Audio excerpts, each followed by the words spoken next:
Hi, welcome back guys. This is your friend, Parallel Deku, back with another fanfiction. This is the third part of What If Deku Fell in Love with Female Katsuki. Now before starting, please give this video a like, and subscribe to the channel if you want more videos like this. Now let's get into the fanfic. Previously on the Telekinetic eraser, the Namu grabbed the chain before Izuku could reel it back in and yanked it hard, pulling the boy to it as it slammed a punch into Izuku's face, shattering his goggles on the right side of his face. The other kids gasped at the action and saw Izuku fall to the ground, all hoping he would show his tenacity and get back up. Sadly, they didn't see the slightest movement from the boy. Katsumi had a shocked expression as Izuku bled and didn't move from his spot on the ground. She couldn't believe how much he kept going to protect her. The length he went just for her proved he liked her, and it made part of Katsumi mad that she couldn't tell him how she felt. She turned to the Namu with a scowl. "I'm going to blow you to hell." Katsumi wasted no time in trying to carry out her threat, blasting at the Namu and letting off as many powerful explosions as she could. The Namu's body was getting torn apart just as fast as Katsumi was blowing it up. Bakugo Shoto said as he made a wall of ice in between everyone and Shigaraki. "I'm going to trap its legs. Use your explosions on its head." "I was already planning on blowing up its stupid brain," Katsumi shouted as she dodged a frantic swing from the Namu. "Watch out for the with the hands. I don't know his quirk. My guess is something based on touch." Aibara commented as she tried to use vines to grab at the Namu, while still having vines around Kurogiri's neck brace. Kurogiri made a portal while he had the chance and made himself fall through it, taking Aibara's vines with him. Once he was completely through the portal, he cut off the portal, cutting the vines as well. The portal villain got free. Aibara warned the others. "I will make sure they don't hurt Namu too badly." Kurogiri was about to make a portal, but Shigaraki held up his arm that wasn't dislocated. "Namu is more than enough for them," Shigaraki said with full faith in his master's creation. "Besides, All Might should be here any minute." Kurogiri wanted to point out that the other kid that was currently most likely dead on the ground could have beaten Namu if he wasn't using his telekinetic powers just to save a classmate. Some of the attacks he gave surpassed what anyone should have with the Namu, and the boy wasn't at full power doing those. "Perhaps we should take that one student as another Namu. The son of Eraserhead has a strong quirk." The three students heard what he just said. That made them realize that this Namu was one of many sick creations, and that the villains were now thinking of adding Izuku to that.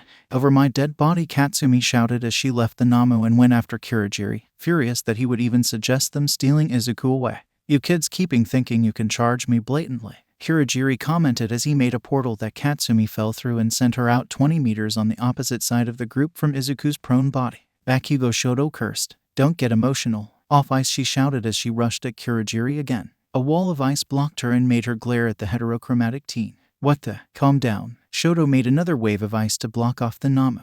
"If you keep rushing at them hectically, you would be spitting on the actions of Aizawa." That actually got Katsumi to calm down a little, realizing that the ice user was right. She wasn't going to waste Izuku's actions just because she was emotional. She cast a look over to where Izuku was. "Aibara, get Izuku to safety." "Todoroki, we need to immobilize that Namu thing and kill it now." Shigaraki scratched his neck. "Namu, get that boy you just broke. He will make an interesting toy." Katsumi grit her teeth. "Aibara, hurry." The Namu smashed through the ice to rush to Izuku's body. Shoto made a thick wall of ice again to cut off the Namu from his goal. "We have to stop it now," Shoto said to his classmates. Aibara was rushing to Izuku, vines already moving ahead of her and carefully picking him up. Kurogiri made a portal in front of the vine-headed girl. "You're not leaving with him." Before she fell through the portal, the sound of a powerful engine went off. "Recipro!" burst a blur shouted as it shot at the portal creator, and an impact was heard as Kurogiri get knocked over. The blur stopped and it was seen as Tenya, who had just launched a powerful kick at the mist villain in his neck brace. Ada, the three other students were glad to see him. "The heroes are here, so you villains are done," Tenya said calmly. Shigaraki scratched his neck with a scowl. "So many damn annoying kids. Do you really think you're a real hero?" "Not yet. But he is." Tenya pointed behind him towards the Namu as another large blue appeared and smashed it over the head into the ground. It was All Might. All Might. The other kids were now really relieved. "Don't worry, students. I am here," the powerful hero said as he assessed the situation. He could see Shota over in a crater with serious injuries, but the man was still breathing, just unconscious. What bothered All Might was seeing the boy Izuku not moving in a pool of his own. "Get your teacher and classmate. I will deal with these villains. The Namu has multiple quirks and was made to fight you," Katsumi warned the man. At that moment, the Namu healed from the attack All Might had just dished out on it and stood up to face All Might. Finally, the final boss, Shigaraki, clapped. "All Might, meet Namu, the one who will kill you." The blonde hero raised an eyebrow at the being whose physique matched his. "Is that so? It's not a person, it's a ghastly creation, and they planned on taking Aizawa to make into one." Aibara said. All Might suddenly realized that these Namus were tied to his rival. That man was still alive because of his weakness, and now it has affected a class of innocent children. That won't happen while I can say something about it. Namu, kill the #1 hero, Shigaraki ordered with glee. Kurogiri, get my new toy. The mist villain nodded and set out to get Izuku while the Namu began to trade blows with All Might. Ida Katsumi shouted, "You deal with the fog. Ibara, get Izuku out of here, and Todoroki, help wherever you can." She cracked her knuckles as she faced the Namu. All Might sensei, can you put him in a hold? I can indeed get the thing in a hold. All Might nodded as he continued to fight the Namu, each of them throwing powerful blows at each other. Great. Katsumi grinned. Be ready to hold him still. Kurogiri, deal with her. Shigaraki didn't even want her to get close to whatever plan she had if she was as crafty and annoying as the Aizawa kid. On it, Kurogiri replied as he started to watch the blonde girl for an opening. Tenya revved his engines and launched himself at the mist villain, aiming another kick at the neck brace. A portal opened up and Tenya couldn't stop himself from going through it, ending up high in the air. I don't know why you all keep thinking to rush me in such a fashion, Kurogiri commented. Ida, swap with me, Ibara said as she grabbed Tenya from the air safely with the vines, pulling him to her. Take Aizawa and go. You're faster. He could just teleport me back to him, Tenya pointed out as he held his damaged classmate carefully. Not when he has to deal with vines, Ibara commented as her plan went into action. A vine she had placed under the ground and moved to under Kurogiri shot out of the ground at a rapid rate and yanked Kurogiri by the neck brace to the ground with force. Go, Ida, protect Aizawa. He's still alive, but he needs medical attention immediately, so get him out of here. Be careful holding him. The teen nodded and kicked his engines into a higher gear as he ran up the stairs to the entrance. Bakugo, I have it, All Might announced as he managed to grip the Namu's arms behind it and force it to its knees. Whatever you have planned, make it quick. This thing is not playing nice. To prove his words true, the Namu attempted to struggle out of the hold. Katsumi made her way to the Namu fast, Shoto making more ice to block the other villains from getting involved. That thing heals fast and can take your hits, so to stop it you need a massive attack to its brain so destructive it has no brain left after to work with. She aimed both of her gauntlets at the oversized brain of the creature and grabbed every pin she could. Might want to close your eyes, All Might. The pro hero nodded and understood her thinking. Do it, young Bakugo. No, Shigaraki protested as he tried to use his quirk on ice to intervene. Namu, get out of that hold. The Namu struggled more, but All Might put more force into the hold. Hurry, Bakugo, I can't hold it much longer. Katsumi nodded as she set off every stored powerful explosive in her gauntlets. Have fun in hell, bastard, she said as the explosions went off with force. No one could see the outcome for a second, but once the smoke cleared they could see the damage. True to what the explosive girl said, the Namu was dead. No trace of its brain or even its head was seen. All Might dropped the body and wiped some of its soot off of him. Good work, Bakugo. Shigaraki scratched his neck furiously. That Namu was meant to be so strong it could kill All Might, and instead a high schooler just defeated it. He grabbed the vines that were tied to Kurogiri with both hands and they started to decay rapidly. Kurogiri, get us out of here. He broke my hold, Ibara alerted the others as she prepared to get rid of the decaying vines before the decay reached her. Shoto solved the issue first, however, by sending sharp ice at the vines and cutting them off. All Might rushed at the villains attempting to escape and was inches away from grabbing them before they disappeared.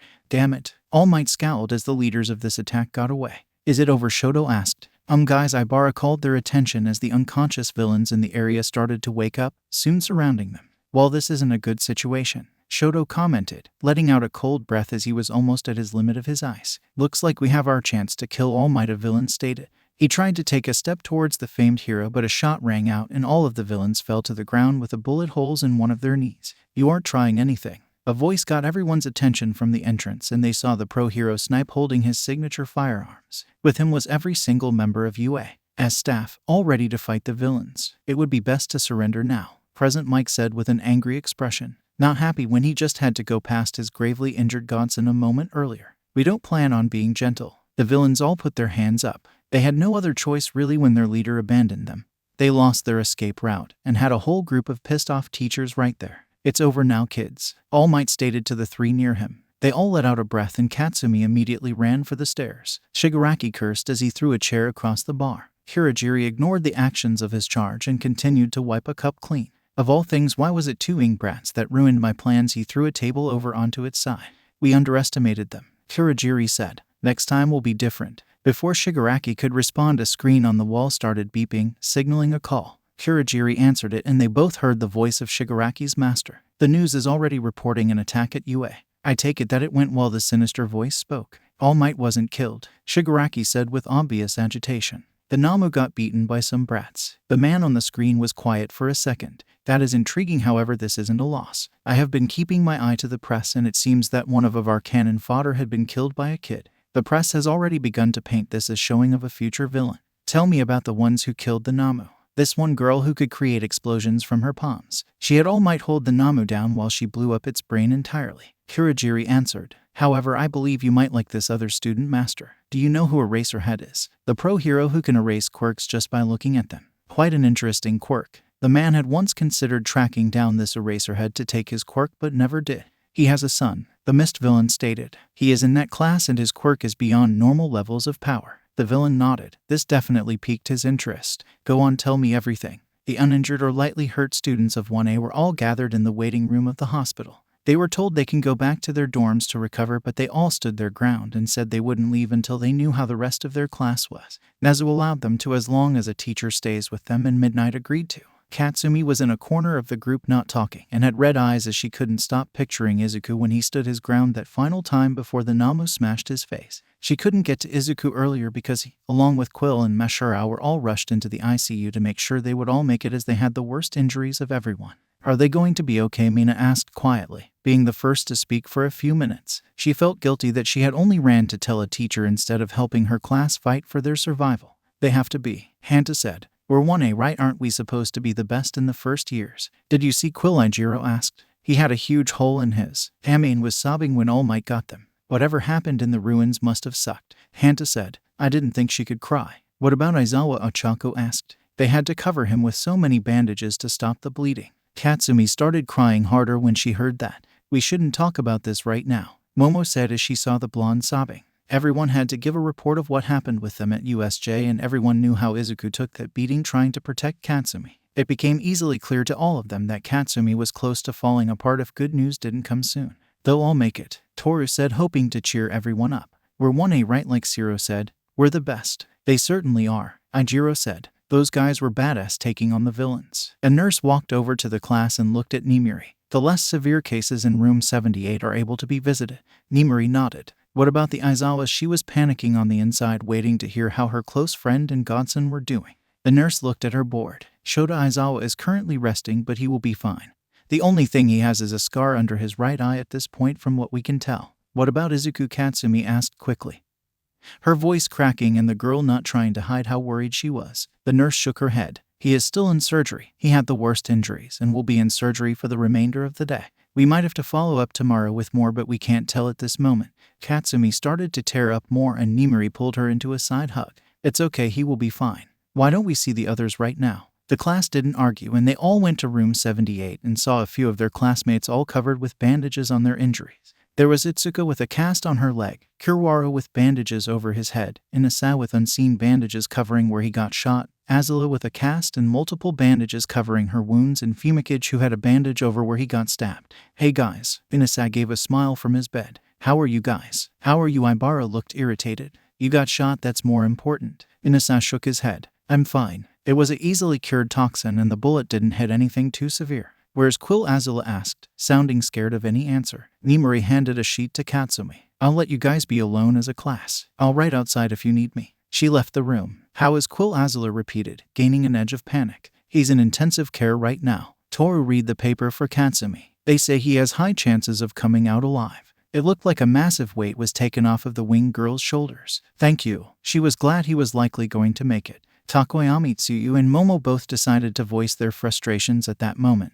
both approaching the bird-headed boy. Don't make us abandon you again, Momo scolded him, actively hitting him. We're heroes who are supposed to look out for each other, not throw each other away from a boat, Tsuyu added, smacking him as well. The bird-headed boy didn't argue with them at all, and gave a nod. They both hugged him suddenly. Don't scare us or anyone again, Momo said. I will try. Fumikage nodded. How is Anjiro? Itsuka voiced her worry. He's in surgery right now and they say he will be fine. Nothing too severe happened from his fall. Ochako answered. Where's Izuku? Inasa asked. Katsumi choked on her breath hearing the telekinetic boy's name, making the injured kids know he wasn't okay. They don't know for sure, Toru answered. They said he abused his quirk and the multiple injuries piled up are making it difficult to heal him correctly. Katsumi left the room at that point because she couldn't handle hearing his condition anymore. When she left, the door slamming echoed across the room and the unaware kids all looked worried. What happened? Itsuka looked at the door where her friend left. He kept defending Bakugo despite his injuries. Shoto answered, he honestly shouldn't have been able to keep going as much as he did.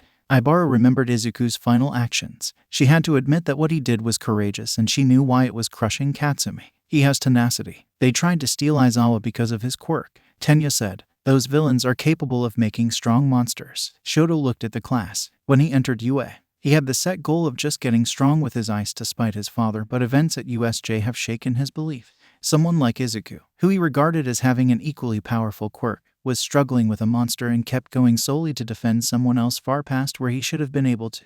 It wasn't Izuku's quirk that made him strong, but it was his willpower itself. Shoto felt like there was a lesson to learn from Izuku's actions. We will fight them all. The room looked at him. Say what? Kyoka asked. They attacked us for no reason. Shoto started. Tried to kill us because they were bored waiting for their real target. Several of us are in the hospital. Then they try to kidnap Aizawa to use him and his powers for evil. I don't know how group wars work in situations like this, but they clearly provoked one and I believe we should prepare ourselves to take the fight to them next time. Ijiro nodded. Damn right. They messed with 1A, they got a war. Hanta added. We are gonna bring them hell next time around. Mina pumped her fist in the air. How is everyone? Nezu asked as he approached Nimiri. It was a few hours later and parents have come and gone to check on their children who had all still wanted to stay in the hospital but were eventually coaxed into going to the dorms. Well, they are definitely a good group, Nimiri replied. This only brought them closer. She had heard what they all said in the hospital room hours prior. They plan on recovering and getting stronger together to take the fight to that league of villains. Nezu smiled. That is a good bit of news. He still had a grave look. Nimiri saw the look and didn't like it. What's wrong? We have a better assessment of the two worst cases. Aizawa and Quill. Quill will be fine except his left lung is about 2/3 destroyed.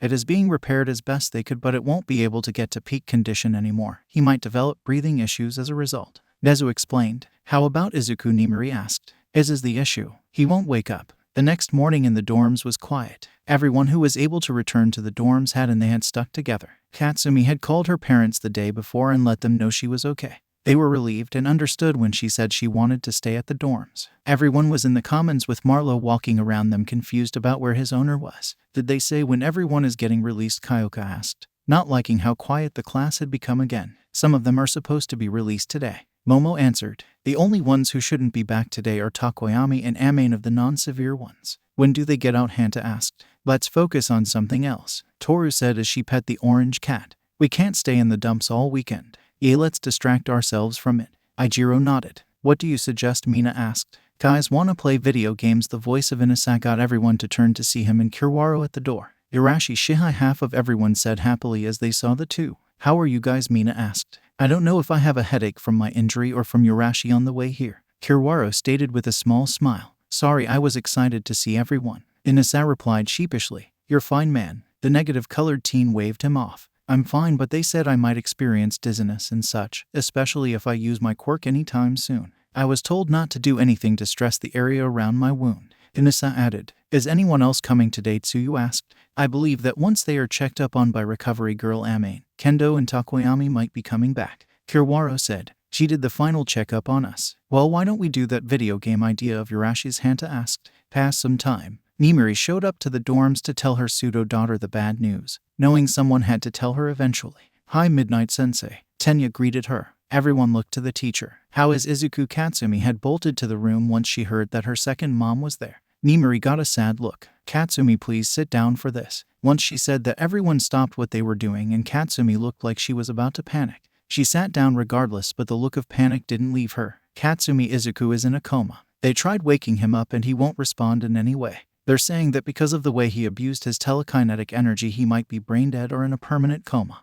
They doubt he will ever wake up. No one said anything, not believing the situation surrounding Izuku. Everyone was looking at Katsumi because they knew this affected her the most. Katsumi couldn't handle it. She broke down sobbing and Nimiri held her in a hug and just let her cry. Later more people returned, those being Itsuka, Azula and Fumikage. We're back. Itsuka flashed a smile as she walked in with her cast still on. Azula following with crutches, going past everyone to do something important. Hey guys, Ochako greeted them. How is everyone here? Fumikage asked. Recovering, Momo answered. We're trying to take our minds off of what happened. Itsuka looked around. Where's Katsumi? Momo made an upset look. She kind of shut off from everyone. She hasn't been well since she heard the news earlier. The orange-haired girl looked confused. What news? Aizawa is in a coma and they doubt he will come out of it. Momo answered quietly. Itsuka and Fumikage had wide eyes expressions, whereas Itsuka had to go check on her friend. She is actually in Aizawa's room, Kyoka answered. I'm going to check on her, the orange-haired girl stated as she went for the stairs. Itsuka opened the door to the room and found Katsumi sitting on the floor against a wall holding a picture frame.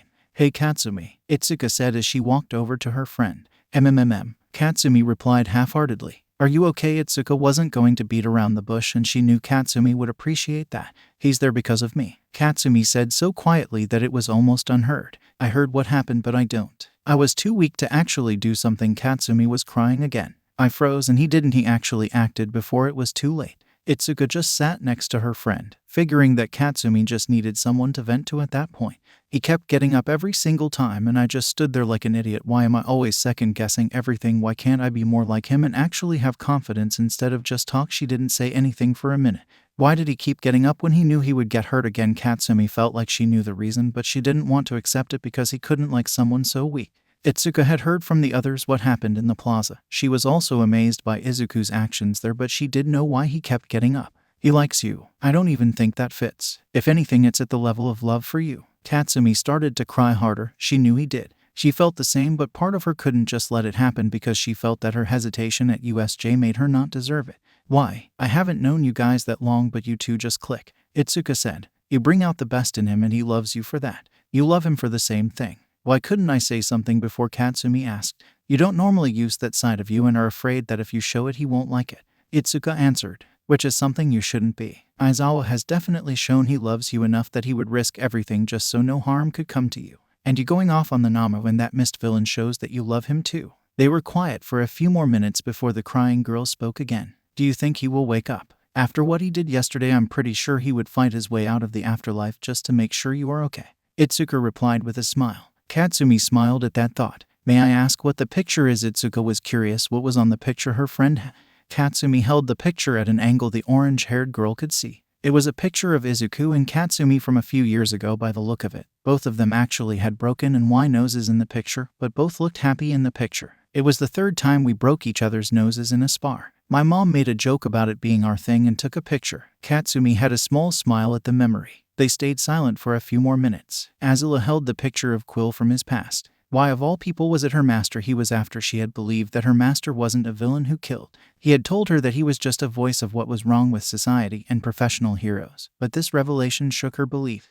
If her master was lying and truly killed a family, then what else was he lying about? She didn't know if she could trust him anymore and grabbed her phone and dialed the number that would connect her to him. She only had one question and it would affect her next choice. He did pick up and she heard his dark voice. Hamane, you are a few days late on the delivery. I will disregard it for now because I heard about this league of villains attacking that school. She now noticed he didn't even ask her how she was after the attack. It was clear that it was her class that was attacked. Shouldn't he at least show a little care for her? Master Shiraishi, Hamane replied as she asked the question. Who is Kuroda? A long pause happened on the other side and Azula was wondering if he had hung up when he spoke, with intensity despite still speaking at a normal volume. Where did you hear that name? Azula lied just to see what her master would say. I heard the name float around and was wondering who he was. Her master paused again. He is an old acquaintance. Azula felt that he was hiding something, so she asked another question. Who is Akihide? This time there was no pause. Where did you hear that name? He sounded mad that the name was said. A villain at USJ mentioned it. I figured he was a person we could team up with. Azula answered.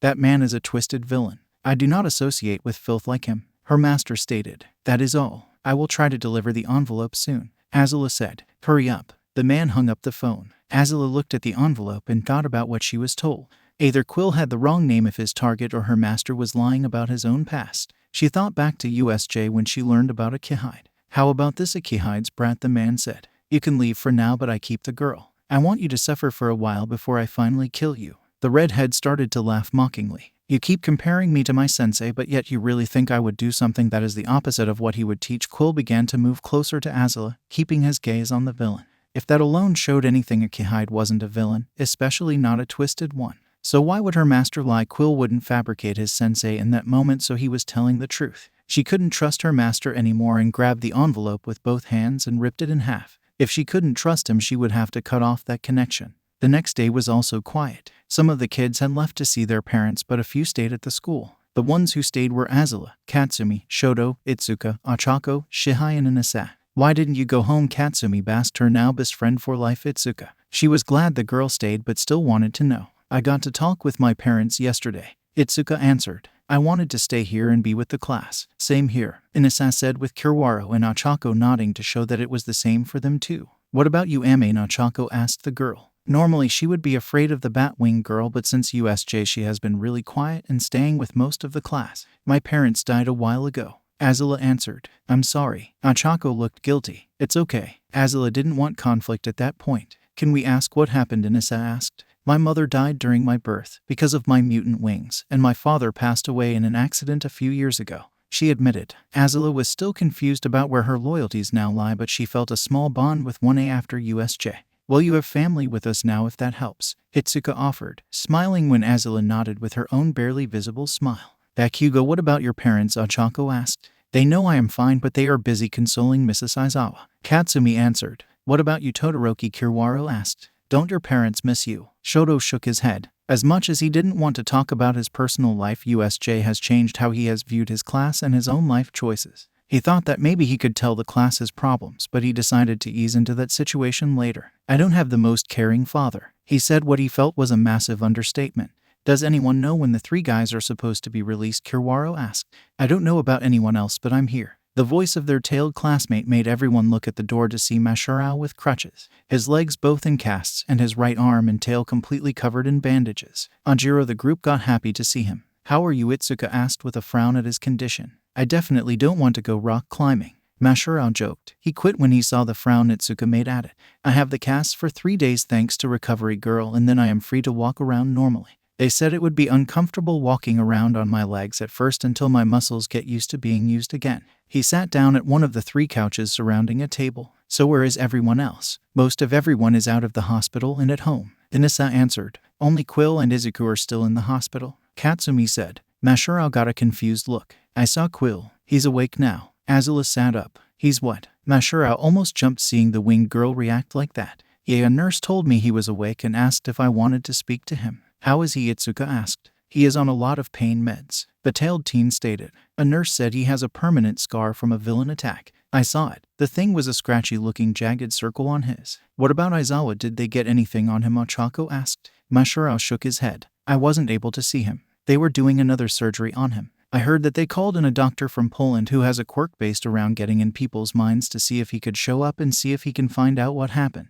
Katsumi felt hope hearing that. Monday came soon and the class who was able to, which was everyone except Quill and Izuku, went to class. The test of the school were looking at the kids as they all went to class, watching the class that was attacked by villain.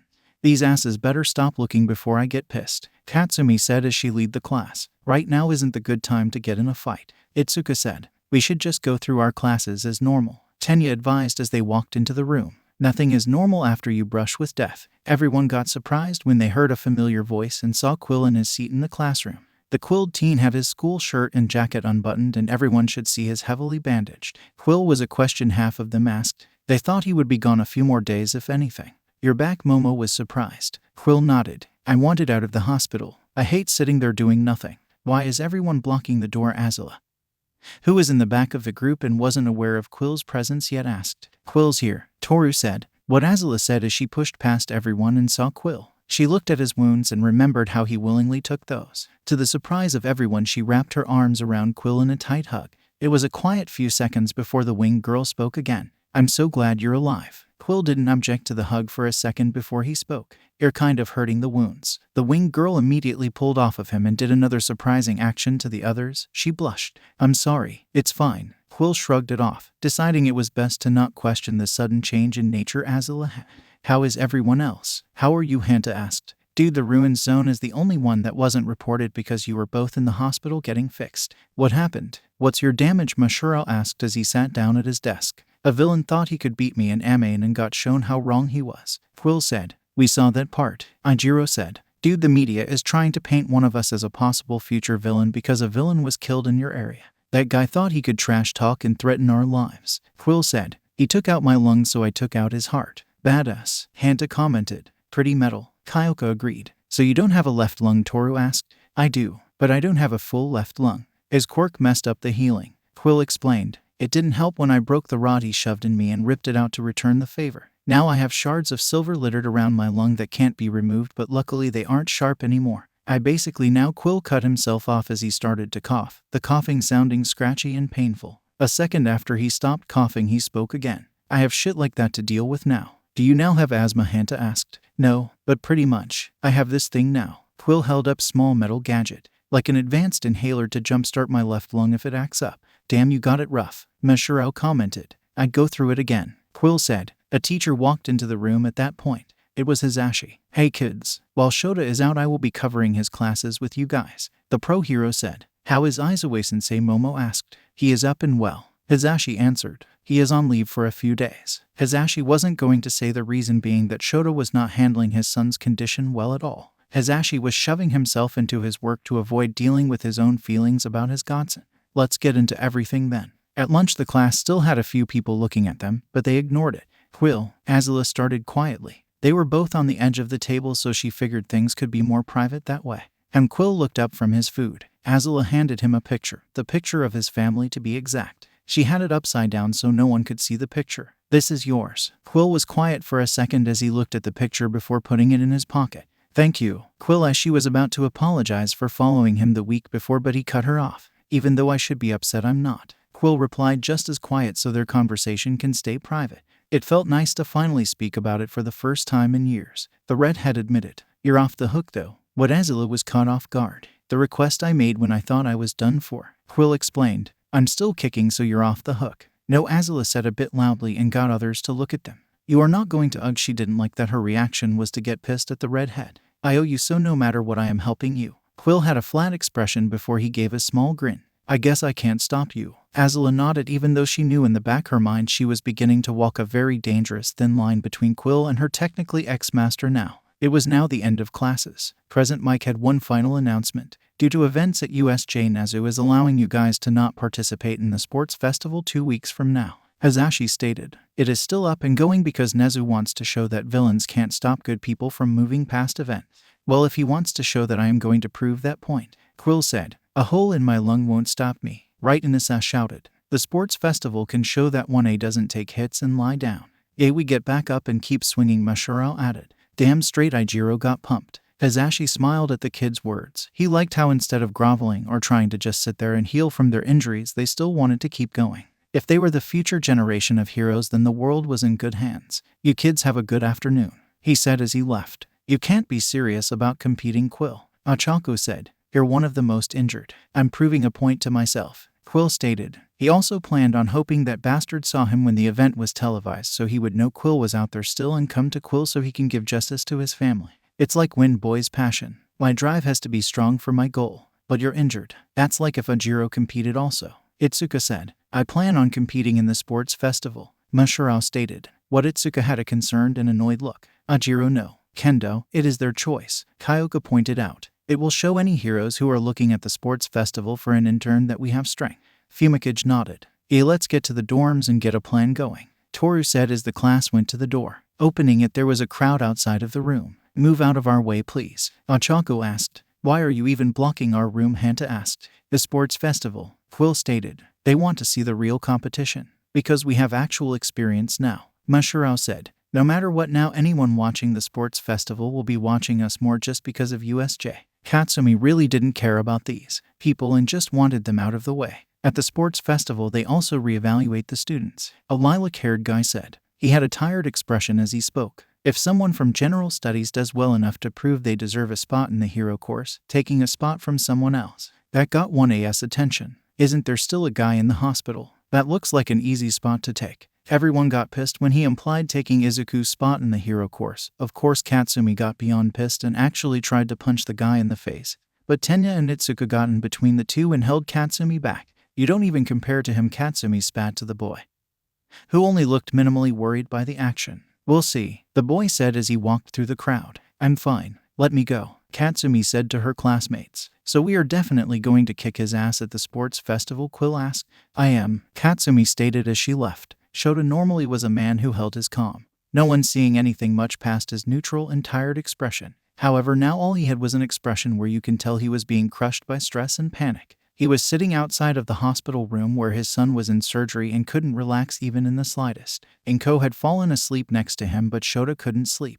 It was his fault that his son was even in the situation that happened. He should have been more careful with his actions the other day. The door opened and a doctor came out. It was the specialist from Poland, a short man with black graying hair and a stubby nose that held up large thick glasses. Mr. Aizawa, we can begin my test, and it's fine for you to be in the room. Shota didn't hesitate to gently wake his wife, who also rushed into the room once she found out they were ready. How does your quirk work exactly? Dr. Noak and Co. asked as the small man moved over to the unconscious boy, putting his wrinkled hand over Izuku's forehead where bandages weren't covering him. If he isn't truly brain dead, I can project his thoughts visibly right above him. If his thinking is strong enough, we could even see words describing where his thoughts are at that moment. The doctor explained. Normally, whatever is seen with my quirk can be helpful in waking people up from such a state. I shall begin now. The doctor's hand gave off a pink glow that went onto Izuku's forehead.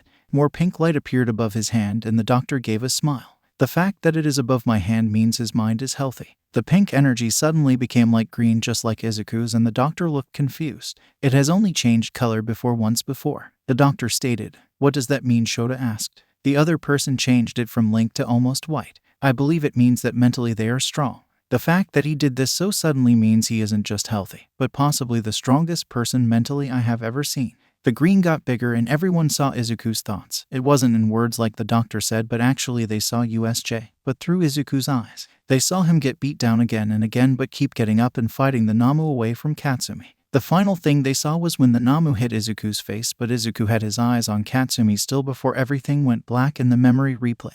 This is new. The doctor never thought it would be possible to find someone so strong mentally that he saw their memories. The memory got to the point where Shigaraki tried to grab Katsumi and everyone in the room jumped when Izuku's body twitched all of a sudden, his left fist raising like he was trying to fight Shigaraki again. The doctor looked at the two parents in shock. Your son has the strongest drive I have ever seen. No one has ever moved before, Shota asked. Never. His drive is so strong that even when he shouldn't be able to, he is still trying to fight. The doctor said. His drive isn't for fighting the villains. Shota smiled as he watched the memory. It's Katsumi. His drive is for her. An hour later, Shota entered the commons of 1AS dorms. Everyone looked at him and got happy. Hi Aizawa-sensei, Mina waved to the teacher. How are you, Sensei? Tenya asked. Where is Katsumi? Shota asked. Right here. Katsumi rushed out of the kitchen hearing his voice. How's Izuku? Come with me. Shota didn't want to waste time. He turned around and made his way back to the hospital. He heard that Katsumi was getting depressed over the situation and knew this would make the girl feel better. Katsumi gained a huge smile and ran to catch up to her teacher.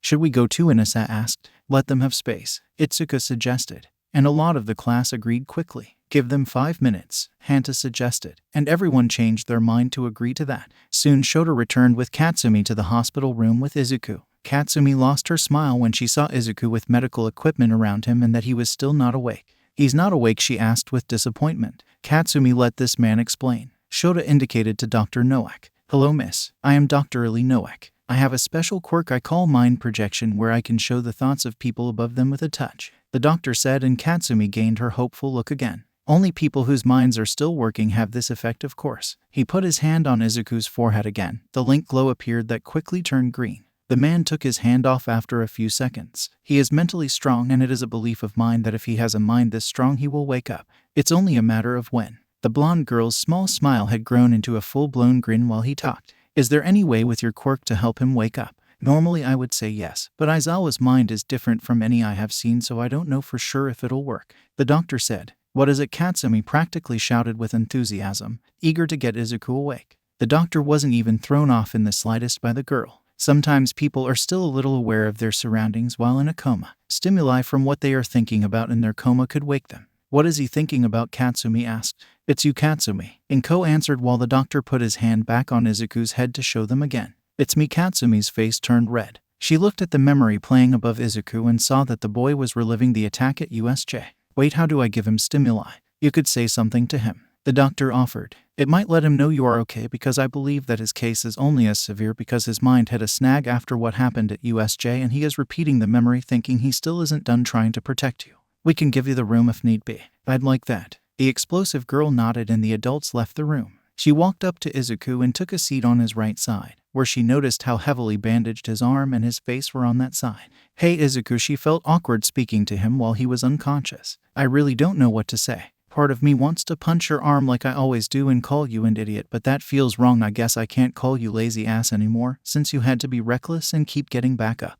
I'm safe now, but I really need you to wake up. You can't just prove how much you love me and then get yourself in a coma, you idiot." At that point she had grabbed his hand and was rubbing the back of it with her thumb. She didn't see the involuntary small smile on Izuku from the action. "Itsuka says that I love you too, and honestly I feel like an idiot for not getting to this point faster, so I could have said it before this. I don't like my first time saying that to be while you are asleep, even if you are like that 90% of the time. It's not that much." Izuku's voice came out weakly. The blonde girl's eyes went wide at that comment. She looked up at Izuku, seeing him open his one uncovered eye slightly towards her. "Izuku," she hugged him hard. Oh, Izuku's felt some pain in his arm and from the hug. "I'm sorry," the girl pulled off of him. "Izuku, you're awake." "How long was I asleep?" Izuku tried to sit up, but Katsumi stopped him. "Izuku, no, you just woke up. For S sake, just lie down for once," the blonde said. "It's been 3 days. Are you okay?" Izuku asked. "Idiot, worry about yourself." She hit his shoulder on impulse. "Shit, I'm sorry. You have an odd way of showing love," Izuku stated as he rubbed his right shoulder. Katsumi's face turned red. You heard that she felt so embarrassed. Tatsumi, he had a deadpan expression.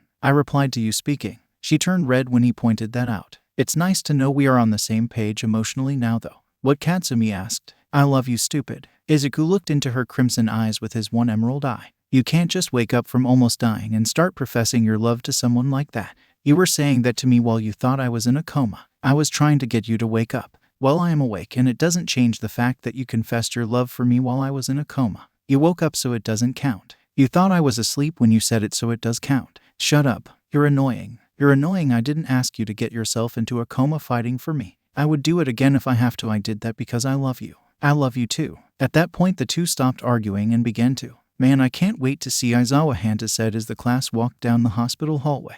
"Dude has the downright most badass story from USJ. Quill got shot through the lung and used the villain's quirk against him," Ichiro argued. "Let's not discuss who was coolest during their whole fighting for their lives situations," Itsuka said as they walked around a corner and saw the Aizawa parents talking to a small doctor. "Hi, Aizawa-sensei," Mina said as they approached their teacher. "Hello." Shota made a weak wave to his students. "How is Aizawa?" Mashiro asked. "Katsumi is seeing if she can wake him up," Inko answered. "Can we help?" Toru answered, reaching for the door, being the closest to it. "I suppose it might help," the aged doctor answered. "Go on in." Toru opened the door and immediately shut it. If she wasn't invisible, everyone would have been able to see her blushing really hard. "What's wrong?" Ichiro asked. "Either Aizawa is awake or Bakugo has a really weird thing for guys in comas." Toru moved away from the door. "Either way, I am not opening that." Shota got confused and opened the door to find his son and Katsumi making out with the blonde on top of his son. "What the hell?" Both kids jumped and looked at the door with eyes as big as dinner plates, their faces turning dark red really quick. "Hi, Dad." Izuku didn't face his father, finding the ground so much more better to look at. "He's awake now," Katsumi said, completely flustered. Previously on the telekinetic eraser, Shota got confused and opened the door to find his son and Katsumi making out with the blonde on top of his son. "What the hell?" Both kids jumped and looked at the door with eyes as big as dinner plates, their faces turning dark red really quick. "Hi, Dad." Izuku didn't face his father, finding the ground so much more better to look at. "He's awake now," Katsumi said, completely flustered. Shota kept his look of shock at the two for a few seconds. Everyone else had similar looks peering in from the hallway. "It might help if you get off of Aizawa." Mina had a smirk. Tatsumi realized she was still on top of Izuku and quickly got off of the boy, turning incredibly red still as she avoided eye contact with everyone. So Hanta was about to say something but got cut off by his teacher. "Everyone go back to the dorms." Shota stated, "I need to talk to my son." The students didn't question him and began to leave. Katsumi tried to shuffle out of the room. "Katsumi, stay." The girl got a worried look and stopped walking. Shota closed the door, leaving just Katsumi, Izuku, Inko, and himself in the room. Dr. Noak had chosen to stay in the hall. Both kids left in the room, stayed silent, and continued to stare at the floor, waiting for Shota to yell at them. After a few seconds, Shota waved his hand to Inko to let her go first.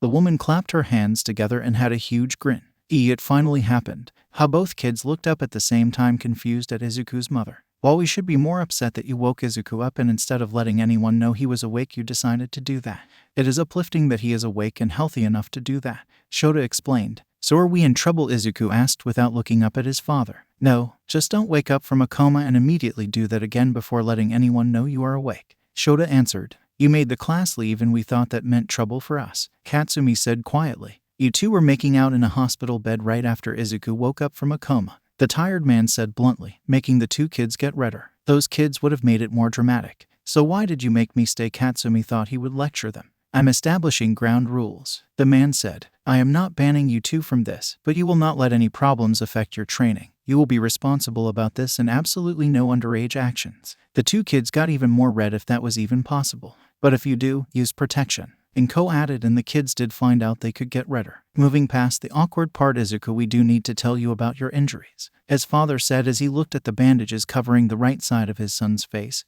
The worst injury for sure. There were permanent ones, weren't there? Izuku asked as he finally looked up his father. Izuku, you are blind in your right eye now, Shota stated. When the Namu struck your face, it broke your goggles, and several shards cut through the area as well as your eye. Izuku didn't very give a response as he felt the side of his face through the bandages. Is that all? Recovery girl said, after the first surgery and the stress you put on your broken body with the telekinetic energy usage made the muscles strain themselves, and you might encounter pains for the next few weeks if the area is put through too much. You came out better than recovery girl thought you would, except for your eye. I got lucky, Izuku replied. They didn't succeed in their goals, at least. Katsumi tried to brighten the mood. All Might wasn't killed like they wanted. Katsumi defeated the Namu and the leaders got away. Overall, this wasn't a defeat but not a win. They're gonna be back, Katsumi stated. They wanted Izuku's quirk to make another Namu. I will get better so they don't get the chance, Izuku stated. If they can make more things like that, then I will make it a goal to make sure to stop them. Izuku trying to just recover first. Inko lectured her son. They aren't going to wait around for me to get healthy. They might be after my quirk at this minute, so I have to make sure they don't ever get it, Izuku responded. Shota smiled. I have no doubt that Katsumi here and the rest of the class share that sentiment about getting stronger to stop those villains in the future. Hell yeah, the explosive girl nodded. We're curb stomping them next time. When do I get to leave here? Izuku asked. Izu, it shouldn't be much longer, especially since you had all of your surgeries already and recovery girl did an excellent job healing you. Inko answered. Can we make it faster? Izuku asked again. We can ask. Shota went for the door and Inko followed, leaving the two teens by themselves. The two teens stayed quiet for a minute before Katsumi spoke. I'm sorry you're blind because of me now. Not your fault. Izuku shook his bandaged head. I hesitated, Katsumi responded. If I actua, Katsumi, my choices were my choices. He cut her off. I accepted it as it happened and I accept it now. I would go through it again if it meant you stayed safe. Katsumi wanted to argue that he shouldn't have to harm himself to protect her, but she didn't. She knew he was dead set on his beliefs, and it was one of the reasons she loved him. You're annoying. So are you. Izuku smiled. After I leave here, we should work on me overcoming the fact that I lost half of my vision. My fighting style definitely has to be reworked. Katsumi nodded. Got it. The class is going to be invasive of our privacy over what they just saw, aren't they? The telekinetic teen asked.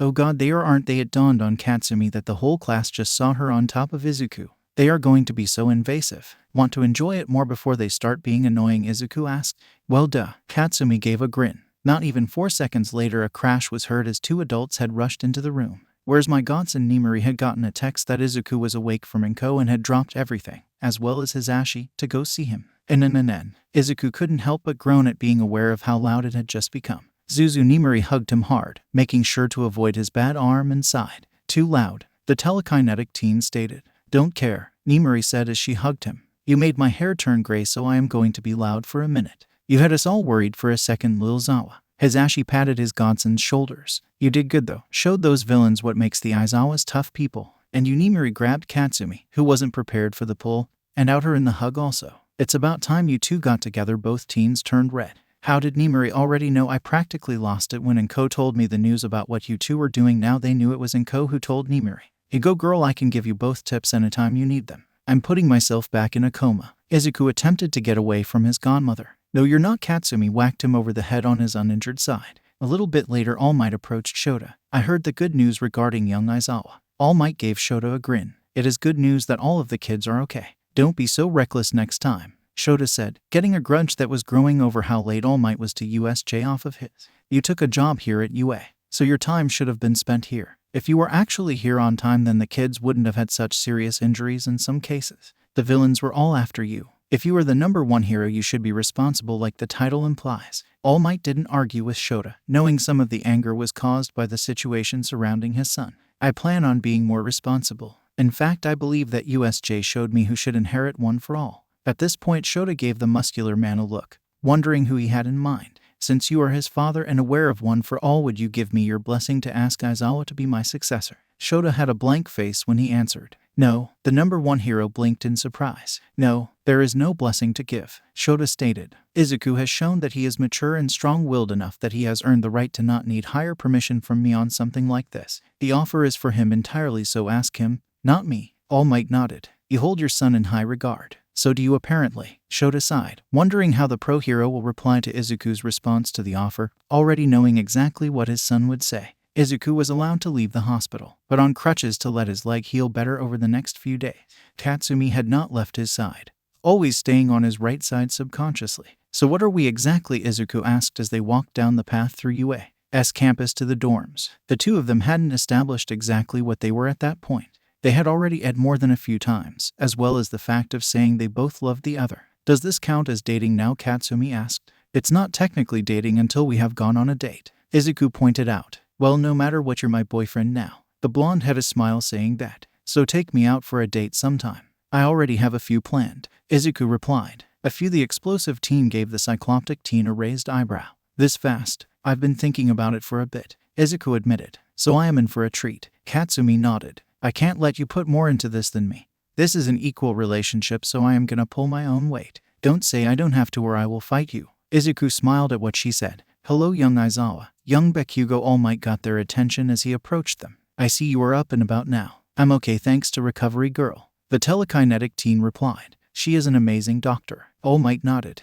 Young Aizawa, I would like a word with you in private. She's going to bug me for what we speak about, Izuku indicated to Katsumi, who nodded in agreement. Whatever it is, I am sure she won't spread it around. I probably don't care enough to spread anything, but I want to know now, Katsumi added. All Might looked at the girl. While he would prefer this secret to be as unknown as possible, he supposed that these two did share a strong bond and Izuku would inevitably tell Katsumi no matter what. It is quite alright if she comes too. However, this is still behind closed doors matters, so please come with me to my office. The two kids followed him without a word. All Might sat at his desk and waited while the two kids sat down on the other side of it. Young Aizawa and Bakugo, what I am telling you is a massive secret, so please keep it here between us. He gave them both a look to make sure the teens understood how serious he was, glad when they nodded. Aizawa, I want to make you my successor. As an apprentice for your number one spot, Izuku asked in disbelief. Not of the offer, but of disbelief of that being the thing that this was about. Not my spot, but more my quirk. You showed at USJ that you have a truly heroic spirit and will fight with every bit of breath that you can just to protect what or who you believe in. From what I heard, you inspire your classmates as well, and that only makes this much more clearer to me that you are deserving of my quirk. Say what? Katsumi asked in confusion. Since when can quirks be passed on? My quirk is a unique quirk called One for All. A power stockpiling quirk that can be passed on, growing stronger with each inheritor as long as two requirements are met to pass it on. I willingly pass it on and through DNA. Aizawa, I believe that you are more than worthy of taking it and being the next wielder of One for All. What do you say, young Aizawa? Do you accept this offer? Katsumi looked at her boyfriend in surprise and pride. Of course, he was definitely worthy of getting such a powerful quirk. Even before USJ, he was worthy. The cycloptic teen was quiet for a second before he said a single word. No. The two other people dropped their jaws in surprise, and their eyebrows practically went into their hair, and their jaws hit their legs. All Might actually coughed and suddenly became malnourished looking and practically a skeleton in appearance, losing all of his muscle and body mass like it never existed in the first place. No, he asked in shock. What the hell just happened to you? Katsumi had jumped out of her seat to point at All Might. I took a wound some years ago that had weakened me severely, the now skeletal man explained. Using One for All makes me have my public appearance, but I can only use it for so long during a day, and that has been slowly on the decline. He turned back to Izuku, who looked bored waiting to speak. Why do you say no, young Aizawa? Yea, why the hell? Katsumi wanted an explanation from her boyfriend. I am the worst person to give it to right now, Izuku stated like it was the most obvious thing in the world. I just became blind in one eye and am a step down from my real power because of it. That League of Villains wanted to take me to turn into a Namu for my quirk. They obviously would still want to, and on the chance that they succeed giving me another 8, my quirk to have would just give more ammunition to their side if they make me a Namu. You should give it to Katsumi if anyone. She has the same values as me and deserves it more. That Katsumi made a X with her hands and shook her head hard. You deserve it more than me. I am not taking it. You would have more practical use for it than me. You're more close range than me. No, I can't take a giant battery. My fighting relies on my sweat, and if I get a quirk like that I can't sweat as much, so I lose my actual stuff in the process. You take it. I don't want it, and it would be horrible to give to me. Well, I am not taking it, Katsumi declared as she sat back down, making a hump set as she did and cross her arms. The pro hero looked at the kids, still confused about Izuku's decision. He couldn't fault the boy's reasoning, but he would be a liar if he said it didn't throw him off. This does make my search have to go on, I suppose. You should find someone who more exemplifies your ideals as a hero. The cycloptic teen stated. Strength and good use of a quirk don't mean we are a good match. All Might nodded, understanding what the boy was getting at. There are a few other kids who have shown traits I believe make them worthy. Would you like to give your thoughts? It shouldn't asa, Izuku said after a minute. He has the same passion for heroism that you have. That should be the only qualification for the quirk. Or Itsuka, Katsumi added. Those two were Quill, honestly. Not Quill. The tired teen shook his head. The talk the other day made him suspect bad things had happened in Quill's past. The redhead also was injured like him and seemed to have a goal he wouldn't shake for anything. Quill has his own path, so I doubt he would want it. You giving it to him would shake his goal. Isn't it just as the explosive girl asked?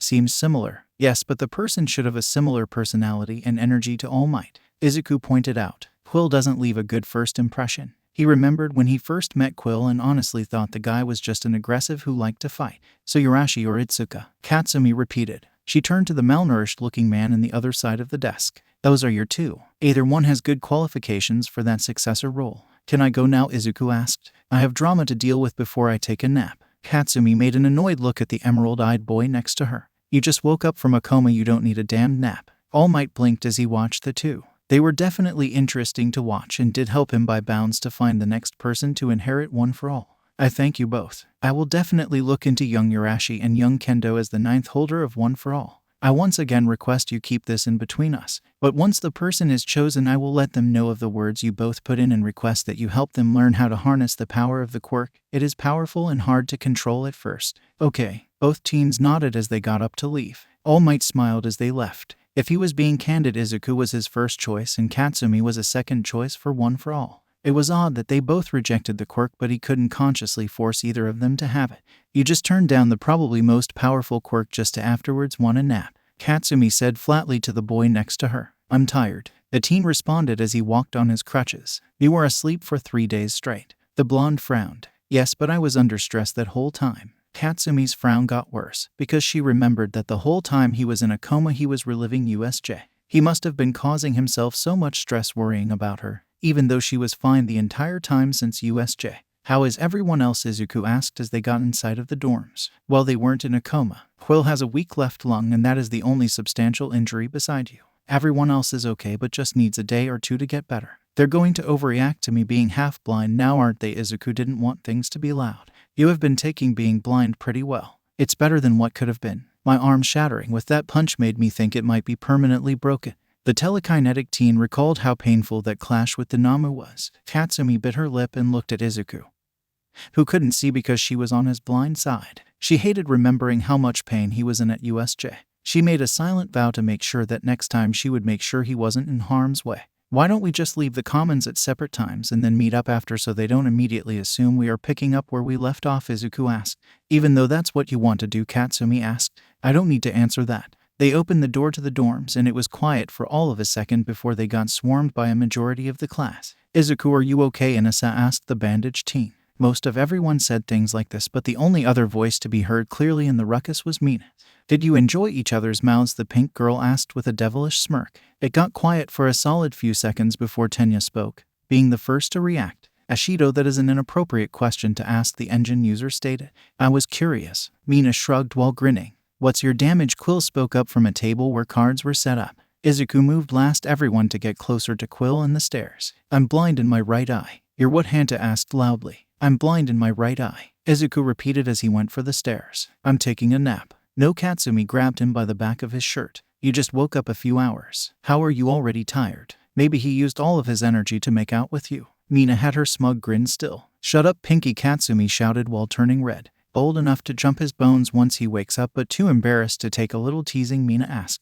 I'm leaving, the explosive girl shouted as she went upstairs. This is gonna be fun. Mina laughed. How blind are you exactly? Quill began to shuffle his cards as he looked at the telekinetic teen. Izuku decided to just stay in the commons. Sitting down across from Quill, he spoke. Completely. The Namu's punch that broke my goggles made my goggles cut the eye beyond repair. Other than that, I just have to stay off of my right side for a bit. I ripped my lung beyond complete repair, the redhead stated. I have a super inhaler now. So how long were you awake before Bakugo decided to get on top of you? Mina asked. Izuku stood up and used his crutches to leave up the stairs without a word. He's not as fun to mess with. The pink girl pouted. It's not something you should be doing anyways. Tenya stated. Oh, but Quill can gamble. She pointed at the said redhead who was passing cards. Izuku, Mashiro, Izuku Aizawa and himself. It's not gambling if we don't put money on it, Quill said without looking at her. Why am I the only one who was even mentioning what we just saw at the hospital? Mina asked.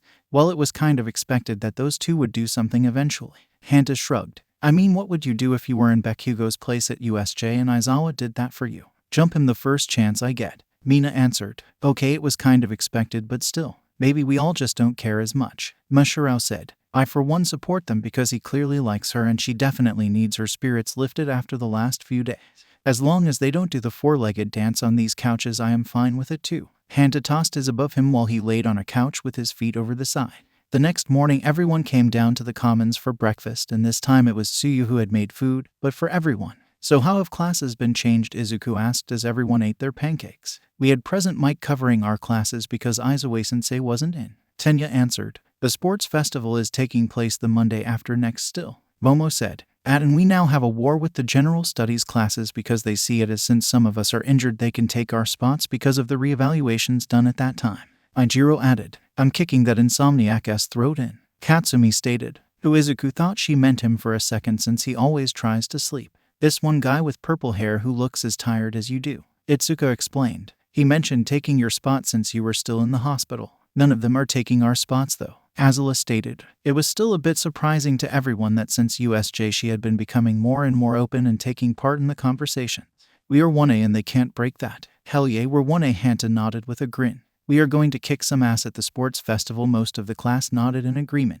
Izuku didn't even need to ask about the sudden mood of 1A being closer because it made sense to him, and he was glad to be a part of it. He still added to the conversation since he was the leader of 1A. Will be showstoppers. In class they all saw that Shota was back, the stress from the day before gone completely, and he had a faint smile. Hello class, Shota greeted them as they began to take their seats. In between now and the sports festival I will be going over your quirks with each of you as well as your other skills to help you be prepared. I have no doubt that you already know the other first-year students all will be after you guys to get attention at the sports festival, especially since this year I have no doubt that USJ will make this the most viewed sports festival in years. We definitely gotta be at the top of our game, Hanta stated. I am so excited for the sports festival, Inasa yelled enthusiastically. You're excited about everything. Ibara next to him gave the wind user a flat look. But this is so exciting, the wind user exclaimed. Dude, it is, but at least say it at a room-level volume. Ijiro chuckled. I apologize. Inasa rubbed his head while holding a large smile. I'm assuming you are going to work with those of us who have injuries in order to help us find ways around those injuries, Quill asked Shota.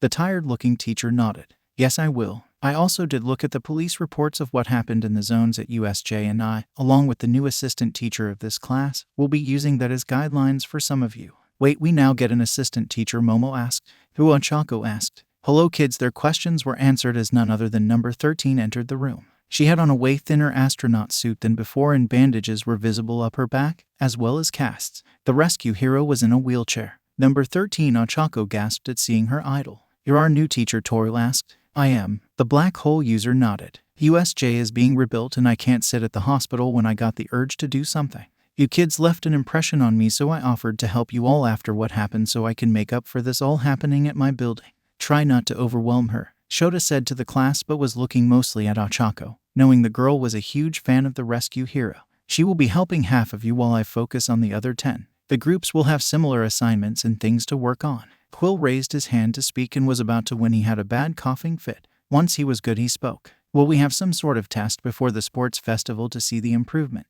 Shota nodded. We figured that you kids might like the spirit of competition, so the two groups will have a tournament of sorts after the sports festival. Actually, we don't want you to tire yourself before it. How will we be split? Aizawa asked. Class rep and the vice rep will go down the class picking the 10 on each side. Number 13 answered. We have a similar schedule for both sides, so 2 is fine, however it is split and this adds to the fun for you kid. Katsumi wanted to curse since she wasn't on Izuku's side no matter what now. Do we pick now? Izuku asked. We figured we would let you two talk it over and let us know by the end of the school day, Shota answered. At lunch the class was all talking excitedly, too happy to care about the other people in the lunchroom. This is awesome, Ijiro grinned. We get the sports festival and then another whole tournament just for us. Who do you two have? Tenya asked the two class leaders. I wrote down who I wanted. Izuku pulled out a piece of paper. I figured we should be fair to both sides. Katsumi grabbed the paper to read it. You just picked people I wouldn't argue for. Is that a problem? Izuku asked. Yes, the blonde shouted. You just didn't want this to be an argument. Clearly I failed. The telekinetic teen sighed. We are going one by one down the class picking people now, Katsumi stated. As much as she would like having the best people on her side, she wants her side to be well-earned and not just give to her because Izuku was lazy. Amen. Izuku said his first pick, shocking a few of the people. Really, the winged girl was surprised she got picked on the first half at all.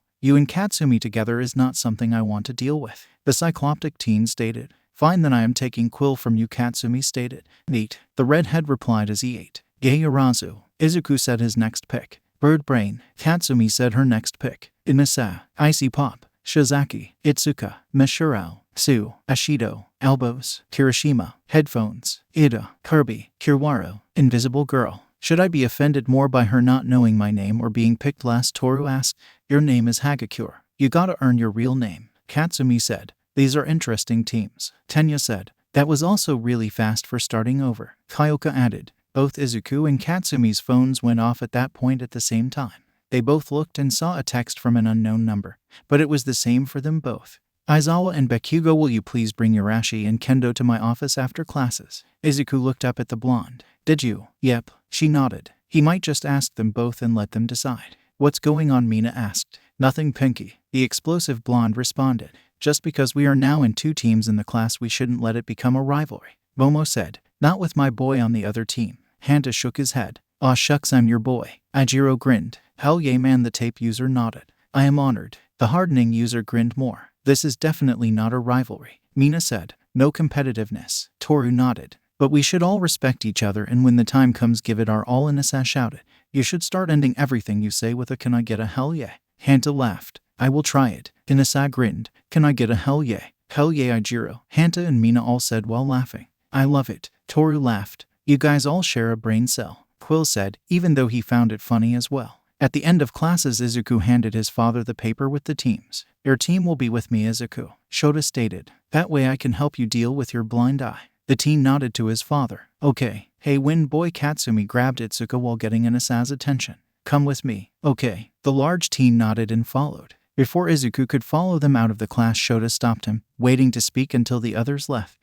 How did All Might take it? Shota asked. You knew, Izuku asked. Although it made sense that the staff at UA would know about All Might's secret if he was in the premises all the time and would look drastically different while not using the quirk. He asked me for permission to ask you. I told him it was your decision. The man explained. I said no. I'm half blind and the villains from that group want to make me a Namu. Shota nodded. It pissed him off beyond comprehension when he found out that those villains tried to kidnap his son to make into a monster. I don't blame you for your reasons at all. I said Katsumi should have it. She yelled at me. Shota chuckled as he pictures that scene. Of course Katsumi would get mad when she believed Izuku deserved that quirk. I don't doubt that. All Might actually wanted us to take the others we recommended to him right now. The telekinetic teen replied. I'll leave you to it. Shota patted his son on the shoulder. Your mother wants you home one of these nights just for a few hours. Tomorrow, Izuku asked. That works. The father nodded to his son. You know she'll want Katsumi there, but she will be that kind of mom. Izuku groaned. He loved his mom, but she would definitely be overbearing about Izuku and Katsumi's new relationship. The man nodded. Not just her. He also had plans to mess with his son. I trusted you. Izuku gave his father a look of betrayal. It'll be fine. Shota patted his son's head while smirking. Izuku had entered All Might's office partway through, the pro hero explaining the secret to the two kids who had agreed to keep the secret. After the man had finished, the two looked at him for a minute before Inasa spoke. So you are giving it to one of us four? No. The man shook his head. All Might had dropped his muscular form for credibility. It is actually between you and Kendo. Aizawa was my first choice, but he heavily disagreed and said Bakugo should have it.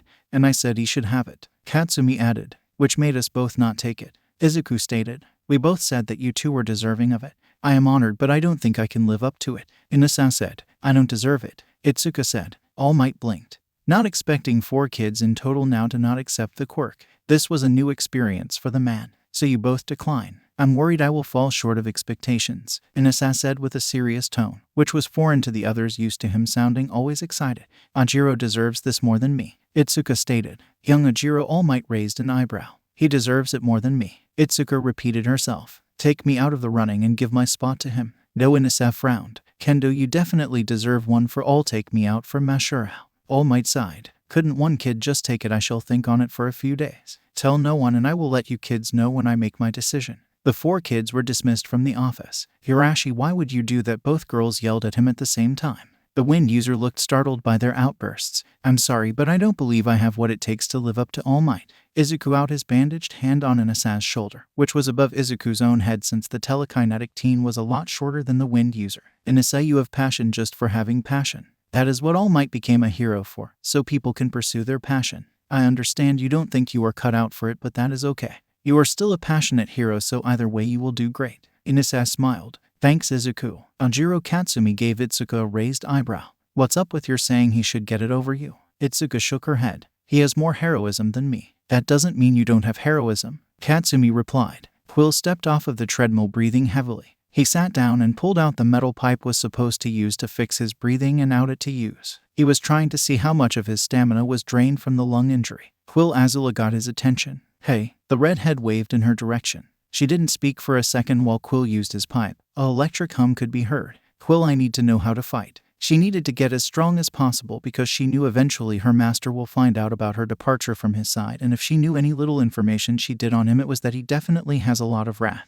You want me to teach you a fighting style? Quill out his pipe away, his breathing sounding way better than a minute before. Yes, the winged girl nodded. I'm not letting you take hits for me anymore. Quill nodded as he got up. First off, you are scrawny as hell. You rely on your quirk too much, so you are going to spend your afternoons in this gym with me a lot. Can you handle that? I did say I was helping you no matter what. Aizawa nodded. Okay, well, first off, drop and give me 50 push-ups. I'm going to make sure you have muscles first, and then we will begin working on a fighting style you can use with or without your shadow energy, Quill said as he decided to join her in the sets. That way, if she didn't have good pacing, she could just mimic him. The girl dropped without a word and began to join Quill in the workout. Katsumi jumped up in a cold sweat, the nightmare she just had startling her. She looked around her, feeling the sheets just to make her mind catch up to the fact that the dream wasn't real. It was still night, but there was no way she could go to sleep anymore. She left her room and went to the commons, hoping no one was there so she could just grab something to eat and get back to her room. However, when she got down there, she saw Quill, who looked like he was distressed as well. The redhead was holding an old silver lighter in his hands and flickering it on and off. Quill the blonde said quietly to get his attention. She was surprised to see him, especially when he was also in his school clothes already. The redhead looked up. What are you doing up at 3 in the morning, Bakugo? What are you doing up? Katsumi gave him back his question. Sleep isn't really friendly with me, Quill stated as he started the lighter again. You smoke? Katsumi looked at the lighter. She honestly wouldn't doubt it with Quill, since from what it seemed like he didn't really have a fun childhood. No, Quill rid the lighter of its flames again. Why are you up? Sleep wasn't good. Katsumi wasn't going to admit she had nightmares. Nightmares too, the redhead asked. Too, did Quill have nightmares, did you? Almost every time, the teen answered. You don't have to tell me what happened. Quill, are you okay? Katsumi asked. She wouldn't say she was close with Quill, but they definitely respected each other and she was concerned for Quill. I'm fine, the redhead said, one of the most obvious lies. Do nightmares mean something? Katsumi asked. From what I could guess based on experience, I think that sometimes it is just you trying to remind yourself of a mistake so you don't let it happen again,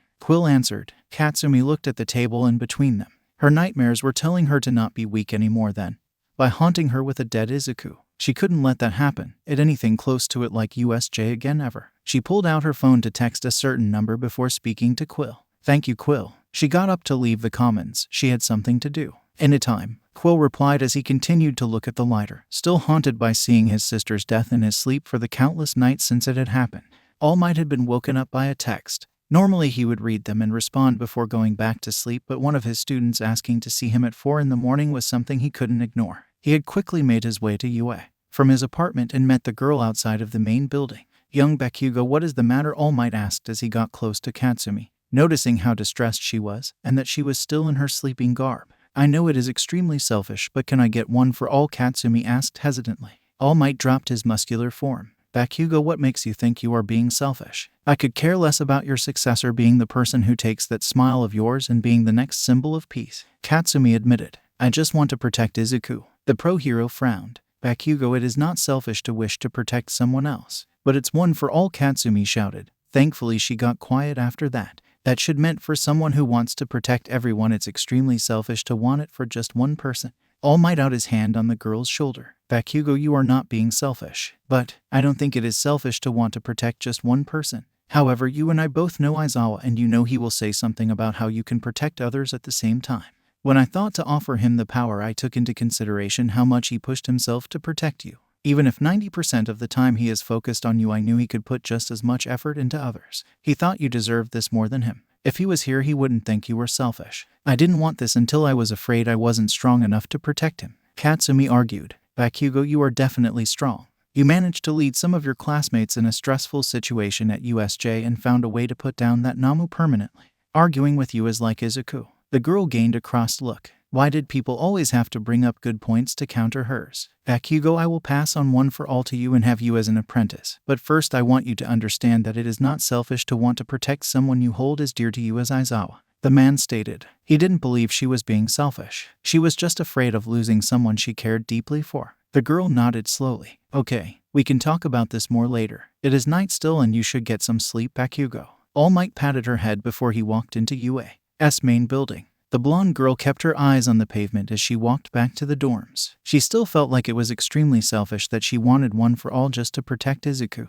She knew she would end up using it to protect more people, and that was not selfish, but the foundation of her decision was still selfish to her. Returning to the dorms, Katsumi noticed that Quill had left and it was now just her. She wasn't anywhere close to tired despite the time of night it was. She decided to just try to sleep despite that. Quill looked at the grave with a sad look. He had left UA to go visit his mentor and just reflect. That Jin tried to get even, Quill said as he lit the cigarette, this being the only place he would ever use them. It felt like he was by his mentor who had always had a smoke in hand. He was really mad. The redhead chuckled. Still mad after 4 years? You always knew how to tick people off. The teen paused for a moment. He actually got really close to killing me. I actually saw that thing people say where your life flashes before your eyes. It wasn't everything, I mean it was, but everything went so fast except for the important things. I saw you guys more than anything. Quill began to cough hard from his wound for a minute. I find it funny that I don't even smoke except and I have a hole in my lung now. And you were in perfect health and you went through way too many of the things. The redhead took the half-used cigarette and placed it on the headstone.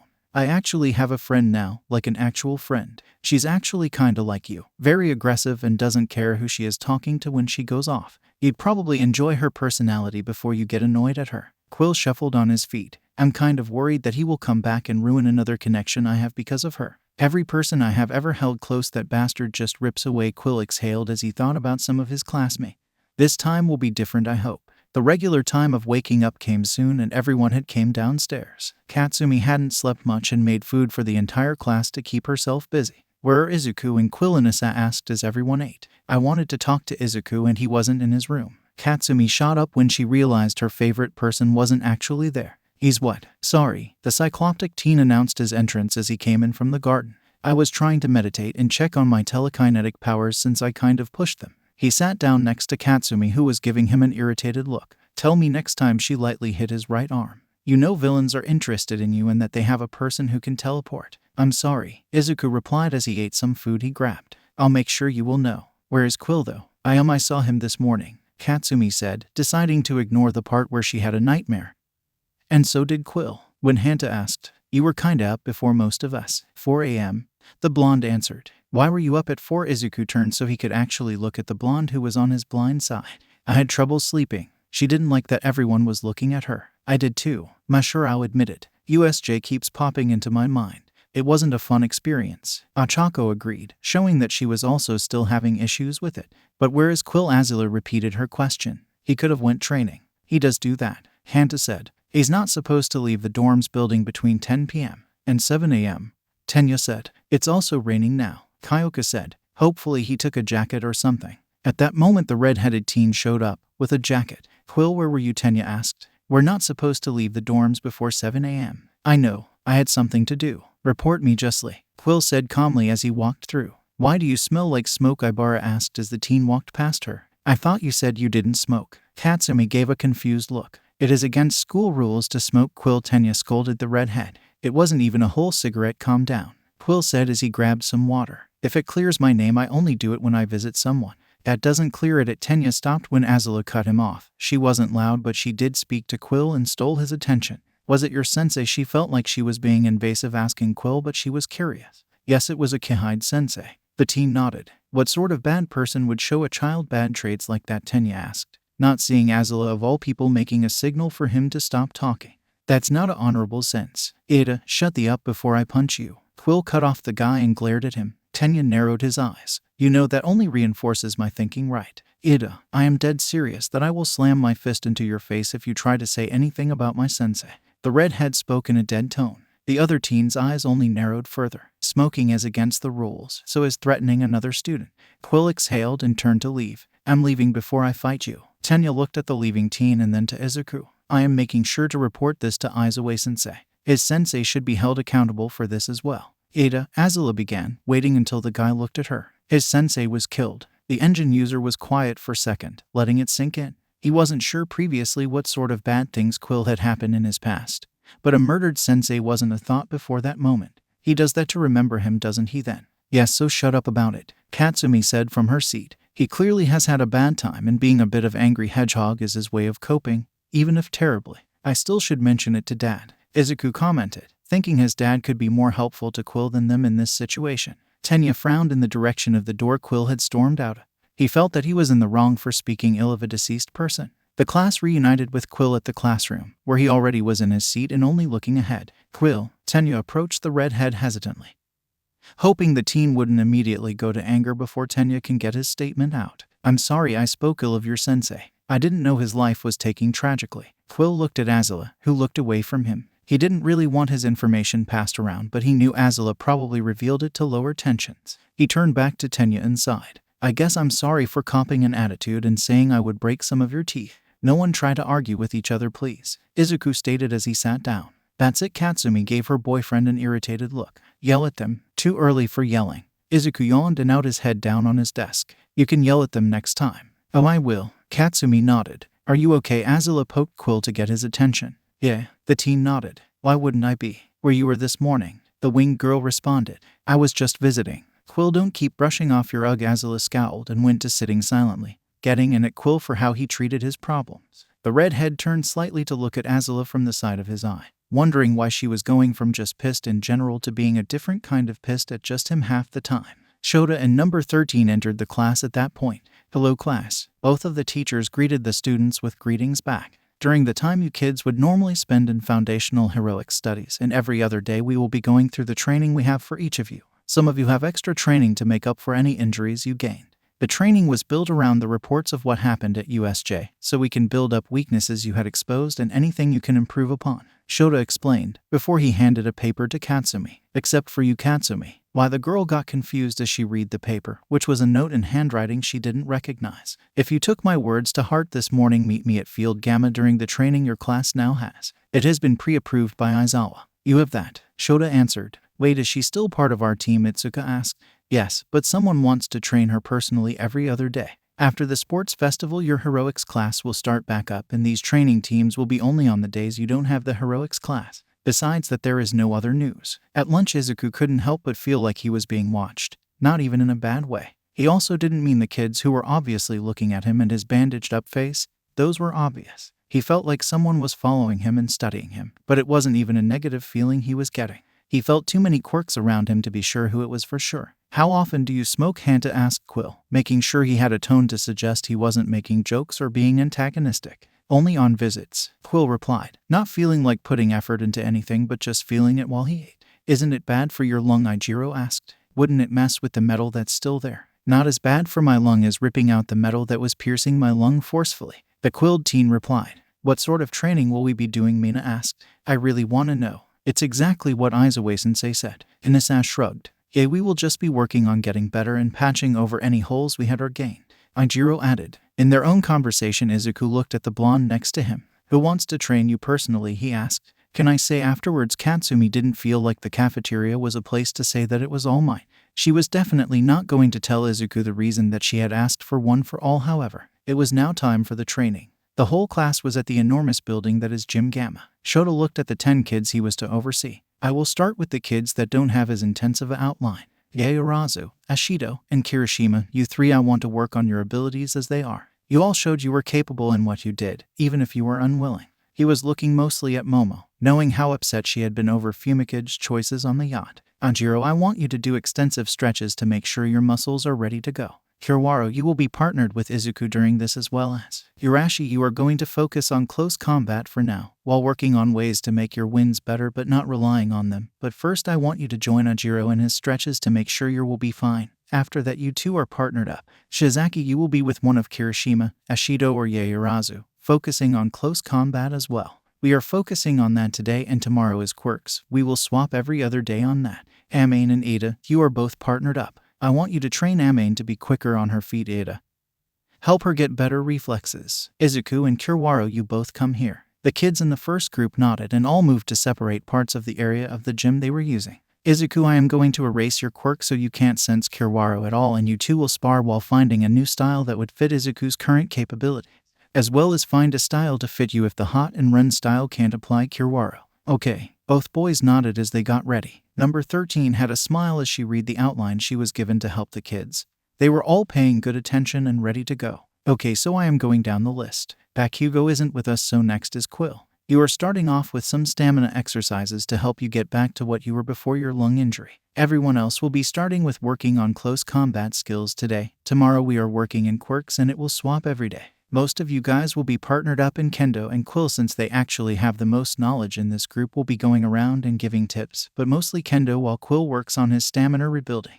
Takoyami, I have a note mentioning your wound that says to make sure it doesn't get too stressed since it was close to a sensitive area. Suyu frowned hearing that. Do I have to stay in here? Quill motioned to the building. Or can I do jogs around the entire campus and such? During the training class, please stay here. You are allowed to do extra outside of the class, but for now stay around us, please. That's all right. Quill had no problem with it. Katsumi looked around Field Gamma. This being the first time she had ever been to the training grounds. It was a giant maze of factories and such. All Might, in his what she was now calling his skeletor form, was standing outside of the gate. Bakugo, so you understand my words now. I understand them, but that doesn't mean I agree completely. Katsumi responded, saying completely like that makes me think you do understand them, but you are trying to punish yourself for the original intent of your request. The blonde man looked at the teen in front of him as he began to walk into Field Gamma. Because it was selfish, Katsumi huffed. Bakugo, everyone gets selfish from time to time. But someone who has that shouldn't be. I was selfish at one point, Bakugo, when I had it. All Might admitted. I let a villain get into my head and played into their emotional manipulation because I only cared for my hate for them at that point.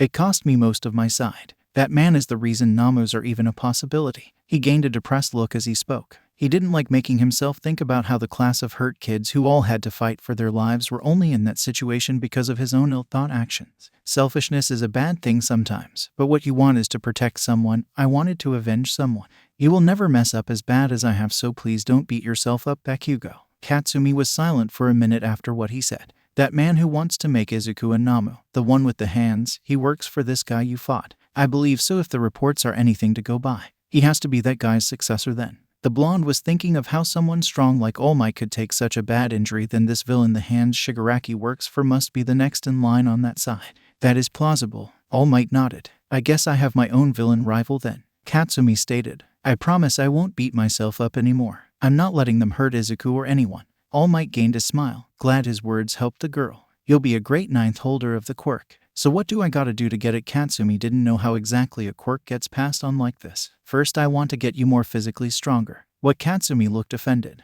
I already have muscles. She flexed her arm to show the muscles that were definitely strong. Yes, but it is a quite strong quirk. All Might began walking again through the area of Field Gamma. If you aren't strong enough to just have it, I believe your arms would blow off. Oh wait, blow off? Katsumi basked in shock. All Might laughed because that was exactly how he had reacted when his sensei began to train him for the quirk. Izuku had jumped out of shock. Not because of Kiwaro hitting his blind shoulder, but because of the fact that he saw it. What's wrong? Izuku Shota took a step forward. Did you stop erasing my quirk? Izuku looked at his dad. I did. Had to apply eye drops. The man nodded. I saw Kiwaro, Izuku said in shock, still trying to figure out what the hell just happened. With her blind eye, Shihai looked confused. The cycloptic teen's right eye and that side of his face was bandaged up pretty decently, so even if the eye worked, it was unlikely he could see anyways. Kiwaro, can you try to hit me again? Izuku asked as he closed his one working eye. Shihai did rush Izuku again. There Izuku suddenly saw everything around him in a 2-meter radius, including Shihai, who was completely black and smoke-like, how Izuku sees quirks with his sensory ability. Everything else was a pale, almost white-green, but outside of the 2 meters it was just dark. Did Izuku's sensory ability just evolve? Did it do that because of his injury, surprising everyone who turned to watch Izuku? with his eyes closed, managed to perfectly counter Shihai's strikes as if his eyes were open. He knocked the pure black student away from him. Izuku, how did you? Shota was confused by his son. Did his quirk give him a new ability of a new level of sensory capability? My sensory skills must have increased because of my eye. I can't see far, but I can see all around me, like I can just feel and know everything around me in a 2-meter radius. Shota smiled. Looks like you aren't as blind. However, that still can be countered by someone like me with my quirk, so we are going to continue with non-quirk related things today. Can you turn it off? I actually can. Izuku nodded as he turned off the ability, losing his feeling of awareness a bit. It doesn't seem to have a time limit. It might get erased when you use that part of your quirk, so let's continue where we let off. Quill had a scowl as he was on the ground breathing heavily. His lung injury definitely stunted his stamina. It made him a little mad, especially when those damned words popped into his head. You're nowhere near strong enough for me to worry about yet. Those words made him madder as he got back up, ignoring his exhaustion as he began to get back into his training. He couldn't let himself get weaker. He had to get stronger so he could make that damned man pay for killing the 3 most important people to him. He was going to make that man eat his words no matter what. Quill coughed into his hand and ignored that now covered his hand. All Might couldn't help but have a bit of laughter when the girl fell over trying to move the large block of metal. Stop laughing, Katsumi shouted at her teacher. It's not funny. It's amusing to see you make the same mistakes that I did when I began to train for One for All. The blonde man laughed. Stop laughing, Katsumi repeated herself as tiny explosions went off in her palms from frustration and embarrassment. All Might did stop laughing a few seconds later. I apologize, Bakugo. It was humorous. Bite me. Katsumi had a frown as she got back to trying to move the metal across the open area they had set up in Field Gem. Aela coughed as she recovered from the hard kick to her from Tenya. I'm sorry, Tenya said in embarrassment. I didn't mean to kick you in your ear. They're cold S. Aela had a flat face and tone. Just say the word. Saying S won't kill you. That sounds like something you would say if you wanted someone to say something that would kill them. Ijiro spoke from a few meters away, trying to joke around. Shut up, dumbass. Aela responded. That hurts. Ijiro poked his. It hurts right here. Don't care. The winged girl responded. Here I was thinking she started to be nice. Ijiro looked at Mina. Maybe it's just Quill. The pink girl shrugged before she tried to sweep the hardening quirk user's legs, but he managed to roll out of the move. Like this. Itsuka moved Ochako's hand a bit lower. Just forward. Keep your forearm aimed straight at the point you want to hit and move the test of you to follow. Thank you. The gravity user smiled as she did the strike again. Great, Itsuka smiled. Time out. Mashurao wheezed as he put his hands on his knees before sitting on the ground to get off of his legs. My legs are starting to quit on me. That's all right. Inasa sat down as well. I was feeling down as well anyways. Notice how our class lost those groups we made on day 1. The tailed teen figured that could talk while recharging. We didn't we? Inasa did now notice that. To be fair, USJ shifted how our class views being a hero. It changed your view. Mashurao looked at the wind user. I was being too into being a hero to think about villains. Inasa started. Those villains at USJ, they were grown adults ready to kill children. And he looked angry for a second. Take Shizaki to use. I just didn't think about how twisted people can be. Don't let that distract you from how passionate some people, like All Might or Aizawa-sensei or number 13 are. We have bad people, but we also have good people. We do have some good people. Inasa nodded. When I read the reports of what went on with our classmates, I was more inspired about how good some people are. It's better to focus on the positive, man, but never forget about the negative. Mashurao stood up. That's what heroes do. We gotta focus on stopping the negative so others can enjoy the positive. That is an amazing point. Mashurao. Inasa jumped up. Let's do this. Shoto looked around him trying to figure out where the invisible girl was. He had agreed to help the girl with her ability to sneak up on someone, so he was just watching all around him, as was Hanta. That way it wouldn't be known who immediately the girl was after. She was admittedly good at being invisible and not letting her location be easily noticed. Everyone was taking turns with Toru so they could all get the same amount of time working on their close combat forms. Ooh, the invisible girl shouted as she lightly smacked Hanta's face. Oh shit, Hanta jumped back. How long were you directly in front of me? About a minute. The invisible girl giggled. You have a funny expression when you are searching for things. I feel insulted that you were just standing in front of me for a minute just to laugh at me. Hanta was laughing slightly. That means it's our turn to work on our forms while Asui and Takoyami help Hagakure with her stealth, Shoto stated as he went to go tell the 2 other teens. He has no red light, Hanta remarked. Momo blocked the attack from Ibara but wasn't prepared for a strike from the other palm to her stomach. That was unexpected. The creation user coughed. I noticed you follow the motions of your style to a straight T. You are too frigid in it, Ibara stated. I didn't peg you for someone familiar with physical fighting skills, Momo replied. Being friends with Bakugo and Kendo has benefits. I wouldn't doubt it. Hey Quill, Ochako said as the redhead got close. Kendo is helping Todoroki and Shiro now. Wanna help me? Sure. The quilled teen replied before Ochako noticed how red he was. Quill, are you okay? I'm fine. The redhead stopped speaking to begin coughing hard. Ochako saw Quill cover his mouth with his hand, attempting to hide the fact that he was coughing up more than just a little bit. She also noticed his hand was already red before that. Quill, the gravity user, said loud enough to get number 13 to notice, which was her intention. The teacher came over. Quill, she said his name as she hoped he would stop coughing. Instead, he hacked up a large amount of and fell right over. She turned to Ochako. Quickly go get recovery girl. You would do better with a style based around quick attacks and staying just out of reach. Izuku said to the teen across from him. I don't really have much muscle, do I? Shihai felt embarrassed. It's fine. Someone as weak physically as you can still find a way to beat someone as physically strong as Quill. The telekinetic teen stated. Ochako ran past them at that point and they both got confused before looking and seeing Izuku holding Quill with her enlarged hands also rushed past them, the redhead out cold with flowing from his mouth. Hey, Katsumi shouted to get her mentor's attention. I moved the thing. All Might looked at the metal block. She did indeed get across the entire area. Excellent, now bring it back over here. What? Katsumi shouted. She scowled and began to mutter curses. You gotta be kidding me. The whole class had stopped training at that point because they all got worried for their quilled classmate. Recovery girl had made them stay outside of her clinic while she worked on him. Everyone worried because of how much he had coughed up. What happened? Aizawa asked the gravity user. He just came over from his stamina exercises and started coughing. Ochako replied, feeling guilty even though she had no reason to. Recovery girl walked out of her clinic. He will be okay. What happened? Shota asked. The boy pushed himself a bit too much. The silver that had become unable to be removed from his lung began to scrape everything they could. He had internal bleeding and will be fine. I asked if a doctor with a magnetic quirk to come for an operation to remove the silver. It will be a few weeks since she is in Spain and is busy over there with equally bad cases. Please make sure he doesn't stress his lung again. It can't take as much work as the boy must think it can. He is asleep right now since I had to drain his lung. We will make sure this doesn't repeat. Shota nodded. Man, we can't even bug him. Mina snapped her fingers. He'll probably cuss at us to leave him alone and go back to our own training.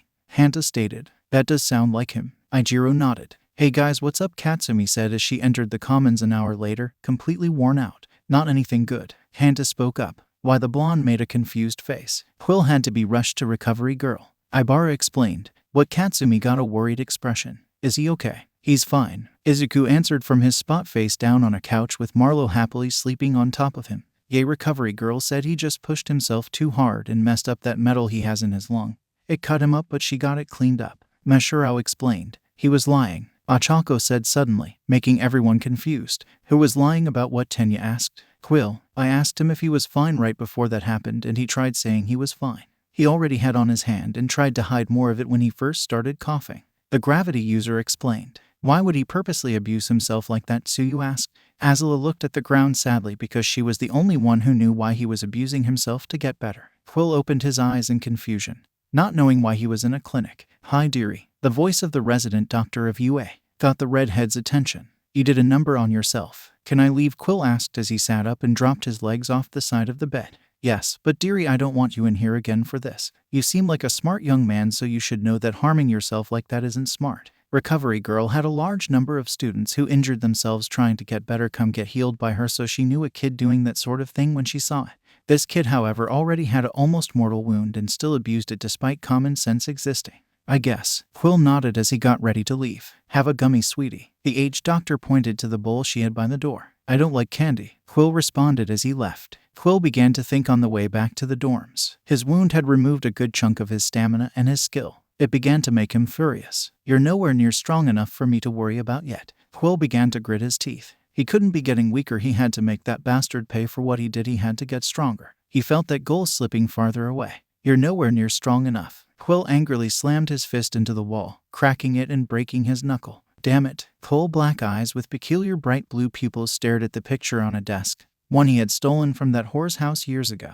The picture had a family of 3. The whore and the youngest child had long had their faces scratched out, leaving just a 5-year-old redhead. The kid behind an obsession of his for sure, but this wasn't just a regular obsession. It had to do with his quirk. It was startling to hear his apprentice, someone he honestly had no care for, say the boy's name. How was his name even floating around near Aizawa? Was Kuroda near her? He would have to look into this. The class was quiet when Quill came back to the dorms. They were all just in the commons and he entered. "Hey Quill," Hanta greeted the redhead. "Are you okay?" Aizawa asked. There were other questions, but it didn't matter since the spiked redhead ignored everyone and went upstairs with an angry expression that hadn't left his face since his outburst moments earlier. Izuku looked at the stairs where the guy left. "Should we be more concerned? He is probably mad that he injured himself," Izuku stated. He was laying down next to Katsumi trying to sleep while she was playing video games on the big TV, with his head in her lap. "If he wants to be pissed in his room right now, let him." Katsumi shrugged. "He will probably be fine tomorrow." She was just glad no one was calling attention to how Izuku was using her lap as a pillow. "Hey Aizawa, how active is the spatial awareness ability you have?" Shihai asked. "Yeah, is it on now?" Mina asked. "No." Izuku had an annoyed edge to his voice because he really wanted to sleep and Katsumi's thighs below his head were really comfortable. "Am I bothering you?" the pink girl asked. "Yes," both Izuku and Katsumi said. "Hey, if you gained a sensory ability like that, what else might you get?" Kyoka asked. "Honestly, anything energy related," Izuku guessed. "I haven't exactly found the limits to my telekinetic energy and what I can't do." "So what you are saying is it is completely possible for you to light fire on Mina for being annoying?" Toru asked. "Why just me?" Mina got offended. He walked in on Bakugo shoving her tongue down his throat. "It wasn't just Katsumi," Izuku said without thinking, not aware of the consequences either. "Oh, so you aren't a bottom?" Mina asked. "Shut up," not answering the question. "I know, answer it." Instead of answering the question, Izuku rotated so he was laying face down so he wouldn't have to face Mina. The action made Katsumi turn red. "He isn't as fun as you to mess with." The pink girl looked at Katsumi. "If he wasn't laying here, I would smite you." "I can smite her," Azula offered. "Do that and I will tell Aizawa-sensei," Mina threatened. "I'll tell Dad you needed smited." Izuku's voice came out muffled. "Whack." Mina decided to stop her teasing there. "Katsumi, why not play a multiplayer game?" Itsuka asked because she was bored. "It'd be fun to play Mario Kart," Hanta said. "Except you broke your disc." He held up the box and shook it so everyone could hear the broken disc.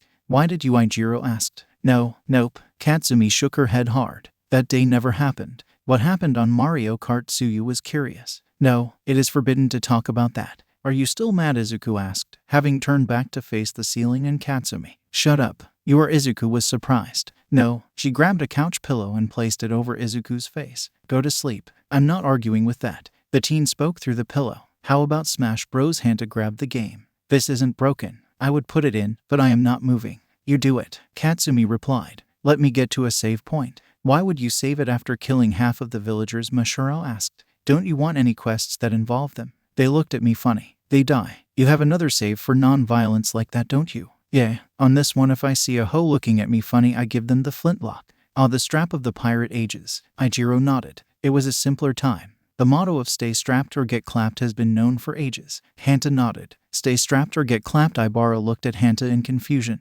"Yeah, keep that thing on you." Hanta nodded again. What thing? The vine-haired girl didn't know what he meant. "This is going to take all day." Kyoka sighed. "He means keeping a weapon on you so you won't get caught off guard." The tape user nodded. "Stay strapped or get clapped. Never get caught slipping." Mina nodded. Later it was just 4 people in the commons. Itsuka, Inasa, Katsumi and the still sleeping Izuku. Everyone had gone to sleep and Itsuka and Inasa were getting too competitive on Smash, while Katsumi just watched the two in surprise. Eventually they quieted down and then Itsuka turned to Katsumi. "Hey, so who is your special trainer?" the orange-haired girl asked. "Is it you know who?" Inasa asked, feeling that since All Might had told them of his quirk and such in secret they shouldn't even reference him. "Izuku, are you awake?" Katsumi tapped him on the nose, which made his face scrunch up for a second. "I am now." Izuku yawned. "Did you need me to move?" "No." The blonde turned to make sure no one else except them was there. Seeing that the coast was clear, she answered the question. "It is him." "What?" Izuku asked. Not sure what that meant. "Izuku, my special trainer." Katsumi caught him up. "Oh." Izuku nodded. "So he chose you." Katsumi didn't want to actually admit that she had asked for one for all out of fear for Izuku's safety, so she lied. "Yep, he chose me. I told you that you deserved it the most." Izuku yawned before he got up, Katsumi noting how her lap now felt cold. "I'm going to meditate." "It's late though," Inasa said. "Aren't you worried about sleeping too long and missing class?" "I don't have a normal sleep schedule." Izuku shrugged as he shuffled out to the garden. He wasn't surprised that much. Itsuka commented. "Maybe Izuku was really sure you would be the one to get it." Inasa shrugged. "He does think highly of you. And you can't say he doesn't when we all know what happened at USJ." Itsuka said before Katsumi could say anything. "I wasn't going to act like he doesn't," Katsumi replied. I know exactly how he feels. She remembered them both devolving into an argument when he woke up from his coma and then them confessing their love for each other. You guys are cute, Izuku replied. It's been not even 2 whole days and he already is taking naps in your lap. I'll smite you just like I would Pinky. Izuku didn't take the threat serious and began to laugh. Oh, please smite me. I have better things to do. With that, Katsumi went up to her room. Izuku exhaled slowly while he sat on the cold ground of the garden. His sensory ability was active and he could see everything around him in a 2-meter radius. It would definitely be helpful in close combat for sure, but anything past that 2 meters was out of his knowledge. He couldn't keep his one good eye open during the ability. It felt too bright and hurt to do that. If he wanted this to be an even better ability, he would have to work with it to make it get a larger range. He could do that the same way he worked with his previous stage of his sensory ability, just by mediating, keeping it in use during that, and try to just use it at the limit to stretch it out. Something easy for sure, but that didn't mean he would go easy using it. He had to make sure all of his abilities were at the top of their possible output. If Katsumi was getting 1 for all, that meant she would take a gigantic leap power and skill-wise, and the villains will try to take advantage of that. He still meant with every cell of his being that he wouldn't let them harm her if he was standing, and he would hold that vow until he couldn't breathe anymore. He would be ready next time those villains came back, because Izuku knew they would. The next morning everyone came downstairs, and it was Momo this time who made breakfast. So are you joining us today, Katsumi? Izuku asked. MMHMM. The blonde nodded. Every other day I am with you guys. The way it is set up, aren't you going to fall behind us physically? Toru asked. You're only with yous on the days we work on our quirks. I'm training physically with my other trainer. They thought I should get more muscle. The explosive girl answered. I increased my output of my sensory ability last night, Izuku stated with a yawn. He had worked all through the night and had made good growth. What is this ability exactly? Katsumi asked, not having gotten a proper answer yet. I can see everything around me in a 2.5 meter radius now, Izuku replied. The ability does not have a timer from what I can see. Can you see through walls with it? Fumikage asked. No, I can still feel quirks with it, but they are fuzzier feeling. I can swap between my all-seeing sensory ability or my previous just feeling quirks ability. That sounds dope, Hanta commented. If in one day you increased it by a quarter, then I think by like the end of the month you could just sense everything in Musutafu. I don't want that. That's too much. Izuku didn't want to get a headache from something that big. It'd be great for disaster rescue. Ibara spoke up. Or playing poker, Mina offered. That would be cheating. Suyu pointed out. How would they know he was doing it? The pink girl asked. My hair floats and my eye has to be closed. Izuku pointed at the open and healthy eye on the unbandaged side of his face. That's a noticeable tell, Ijiro said. Aren't you worried that we will be aware of it? All of my telekinetic powers make that happen. I have enough powers that it won't be easy to tell if I am using it or not, especially since I am getting new goggles to cover my eyes. I plan on making them more durable among other things. So today is quirk work day, Shihai asked. Hehe, quirk work. That sounds funny. Toru giggled. Say it 5 times, Ijiro said. Quirk work, quirk work, quirk work, quirk work, quirk work. Hanta had a stupid grin. Say it faster, Ochako added. Quirk work, quirk work, quirk work, quirk. Shut the hell up, Katsumi got annoyed. You know what? Hanta pointed dramatically at Katsumi. That hurts and I will cry. I am not above it. Well, no shit. Rude. Offense, Ijiro added. You guys got hit too hard at USJ. Fumikage deadpanned. Look who's talking, Hanta said. Didn't you get stabbed by a crab man? A stab is different from a hit. Both inflict damage, Tenya said. So does emotional damage, but that is hitting the feels, Mina added. We went from you talking about your powers to this. Katsumi looked to Izuku, only to see he was asleep with his head on the table. Izuku, get up. Quill finally showed up with the class as they went to the classroom. The redhead stayed in the back of the group and didn't talk to anyone, still pissed at himself over the day before. Shota and number 13 were both going over papers as the class entered. Today is quirk training when we get to it, Shota informed the class. There are no other announcements today. At lunch everyone was chatting about whatever was on their mind. Aela looked to Quill, seeing he was still pissed off looking. He hadn't said a word to anyone all day, and it did bother some of the others. By all means, he wasn't the most talkative, but he also wasn't this silent. Aela looked down and noticed he had a few broken knuckles. Quill, what happened? She asked, gaining his and a few others' attention. Nothing, Quill replied dryly. He didn't want to talk about it. Quill, your knuckles are broken, Mina gasped, having followed Aela's gaze and saw the knuckles before Quill hid them from view. What happened? Ibara asked. Nothing, Quill replied as he continued to look at the table where his food was. Quill, your knuckles are. They're fine. Quill cut Aela off. The whole exchange ended there and Aela got a sour look from it, getting mad at Quill but not verbalizing it. It was now time for quirk training with the 2 groups already split. Shota turned to his group while looking at the paper on them. Okay, Izuku and Amain, I want you two partnered today. Izuku, I want you to keep your sensory field up, and Amain, I want you to stay in the air, bit constantly moving around Izuku. Throw your energy blasts at him, and Izuku, I want you to dodge them. If you have a small area of sight like that, then you should have reflexives fast enough to keep up with the small zone. Every 10 minutes swap to the second stage. He handed Izuku a capture tool, a gun that shoots paste. That paste will harden once it collides with something and will break down after a minute. Amain, you will do your best to outmaneuver Izuku's aim and not get hit by these. Right. The winged girl nodded, thinking back to USJ where it took just one shoot to take her down. She still had a sour look from the exchange at lunch. Shota turned to the next two kids. Ajiro, you have been cleared to use your tail, so you are with Kirishima. Kirishima, you will stay hardened while Ajiro hits you with his tail. It will help Ajiro's tail's strength and Kirishima's durability while hardened.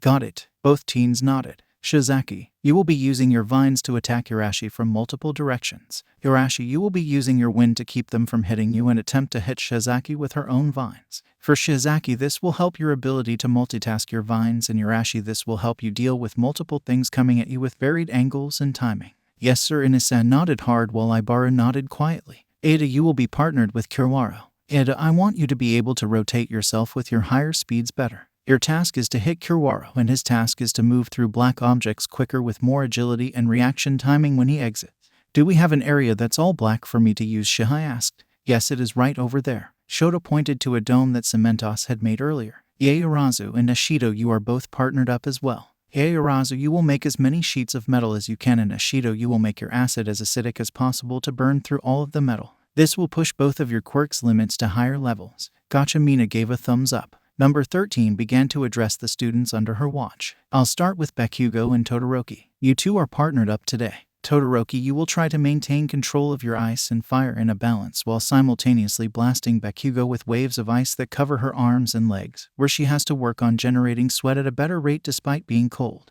Number 13 and Shota were glad when Shoto had been honest about his fire and his lack of knowledge with it. They planned on just making sure he could have a balance of his fire and ice before they got to his actual fire control. That's no problem, Katsumi stated. Number 13 smiled. Uraraka and Hagakure, you both are together as well. Uraraka, this will help with your instincts of tapping someone to remove their gravity. And Hagakure, this will help you avoid getting hit or touched in general. Got it, both girls replied enthusiastically. Asui and Siro, you both are partnered as well. We set up an area you both can use your methods of swinging around to have a spare like that. Don't worry about falling because we have more than enough cushions to make it a soft landing. Number 13 explained. Right on. Hanta got excited. Got it, Ribbit. Suyu nodded. Next is Takoyami and Gyro. Dark Shadow is going to lightly go after Gyro, and she will use her sound pulses to keep it away.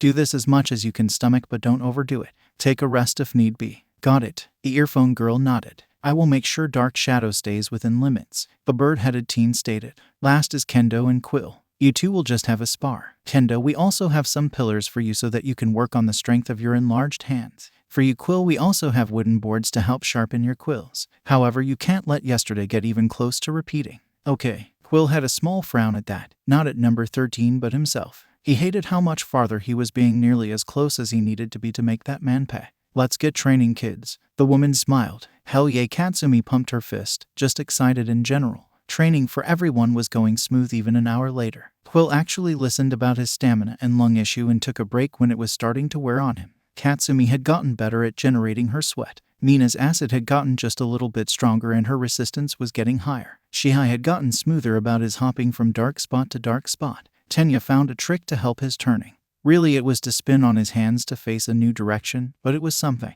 Meshurou's tail felt just that much tougher. Inasa got used to moving his winds in two different directions, each guided by his hands separately, to keep vines away from him. Ibara had better control of separate vines that move independently of each other instead of as a unit. Azula got better at flying and throwing blasts at the same time. The first tripping point was when Izuku fell over. He had his brain just skip, like it froze for a second, making a blast from Azula hit him. He fell over and didn't get back up. Aizawa Azula panicked after the class leader fell over. Flying down to him as Shota came over, they both got knocked backwards as a dark blast of energy that looked just like Azula's, as well as felt just like it. What the hell was that? Ijiro asked, as everyone in the first group looked at Izuku's prone body in surprise. After a second, Izuku groaned. What just happened? He didn't bother sitting up. His head felt like the room was spinning. You just froze and my blast hit you. Azula gave him a confused look. Why is everyone looking at me like that? Izuku noticed some looks. Izuku, you just released energy just like Amane's. Inasa answered. I did. Now that they mentioned it, Izuku felt something slightly different about his head. Can everyone step away from me? Izuku, what is it? Shota saw that look his son had. The telekinetic teen stood up. I feel something different. It's not just in my head. It's just I feel different. He prodded at that energy in him and his hands suddenly lit up with S of dark energy just like Aizawa could do. However, the energy started to vibrate before it became lime green. Whoa, Ijiro responded to the scene. That's cool. Did you absorb my energy? The winged girl asked. I think Izuku was trying to think how it was possible. My telekinetic powers must have latched onto the energy from the hit you gave me and attached it to me so I could use it myself. It changed colors, so it must be slightly different from hers. Momo offered. I doubt it would be just a color change. We can stop working on the other stuff and I can teach you how to use it better. Azula offered. This was new to her, never seeing anyone just take her energy on accident and then just have their own version of it.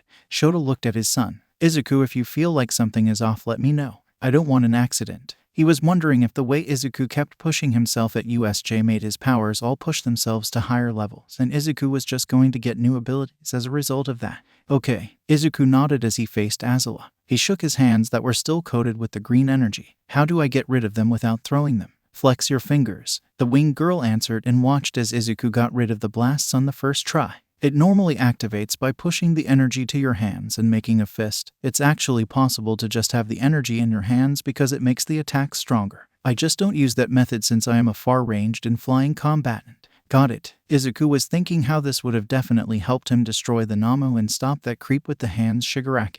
Everyone continue their training, Shota said to the others. He watched his son with interest, wondering what was next for his son, if any level up to his already powerful quirk. A few more hours later and the training for the day was at an end. Izuku was at a decent level of skill with his new ability now, and Azula was happy and proud of her teaching ability. Both groups had gathered so both teachers could say any notes they had over the day's training.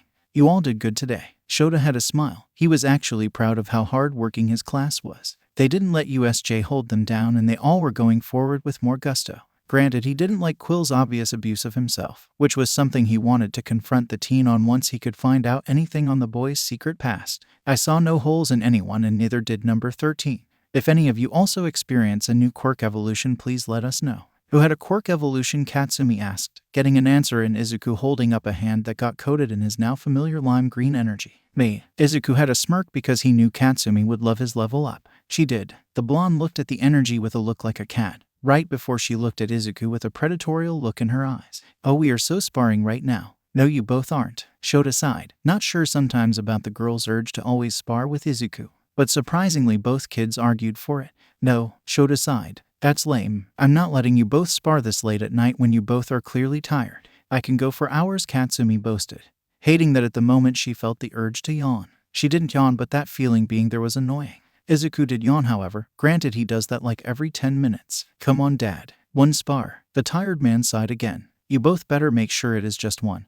And then right to the dorms. Hell yeah, Katsumi got excited. Okay, so nothing too hard. I am not letting you get a bad headache from this, Katsumi said to the teen close to her. Okay, how about this first person to actually touch the other with unblocked strike wins? Izuku offered. Wins what? I don't compete for free. You compete for the fun of it. Yeah, but I want something, and as my boyfriend you should take that into consideration. Okay, whoever wins this gets to decide the first date. Nope, Katsumi shook her head. I was going to make that the sports festival. What? Well, we are obviously going to be the top two. I was going to make a whole bet right in front of a stadium of people during a televised event that if I beat you, you have to take me to the most expensive restaurant in Japan. Why would I agree to that? Izuku asked, even though he knew he probably would have. Because obviously you will come up with something equally as good in your name for if you win. Okay, I already know what it is, Izuku stated. Ooh, what is it? No, don't know me, Aizawa, Katsumi shouted at her boyfriend, who was smiling at the reaction he got. Your nose scrunches up when you yell and it's cute. Katsumi turned red.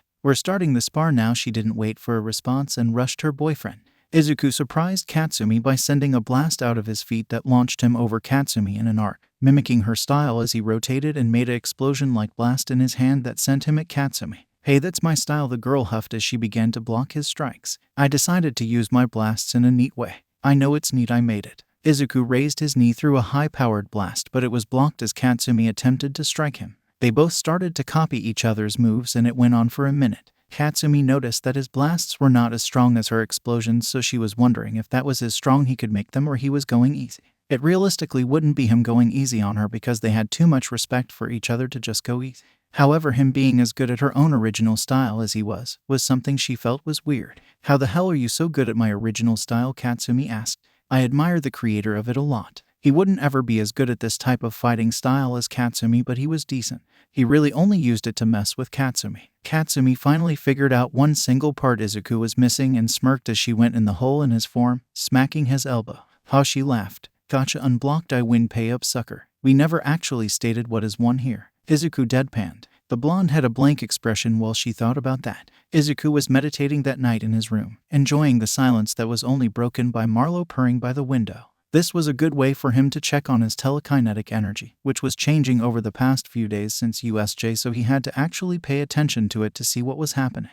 It was intriguing to see the changes to his powers, like they were visibly evolving to handle more. His limit from USJ was no longer the limit, it having gone up since then. That was actually something he questioned. If anything, wouldn't it get lower since he abused himself physically and mentally to keep going at USJ? He would have looked a gift horse in the mouth, however. Speaking of USJ, Izuku needed a new defensive ability. It wasn't completely new as it would build off of his ability to make walls or floors with his energy. He could make a multiple layered armor-like barrier that surrounded him. He went with it and felt a glow that was leaking in through his closed left eye. Izuku opened his eye and saw lime green armor, made from his energy, outlining his body. It worked. Izuku stood up to test the armor and was glad to see that while it took mental focus to create the armor, he didn't need to spend more time making it move with him.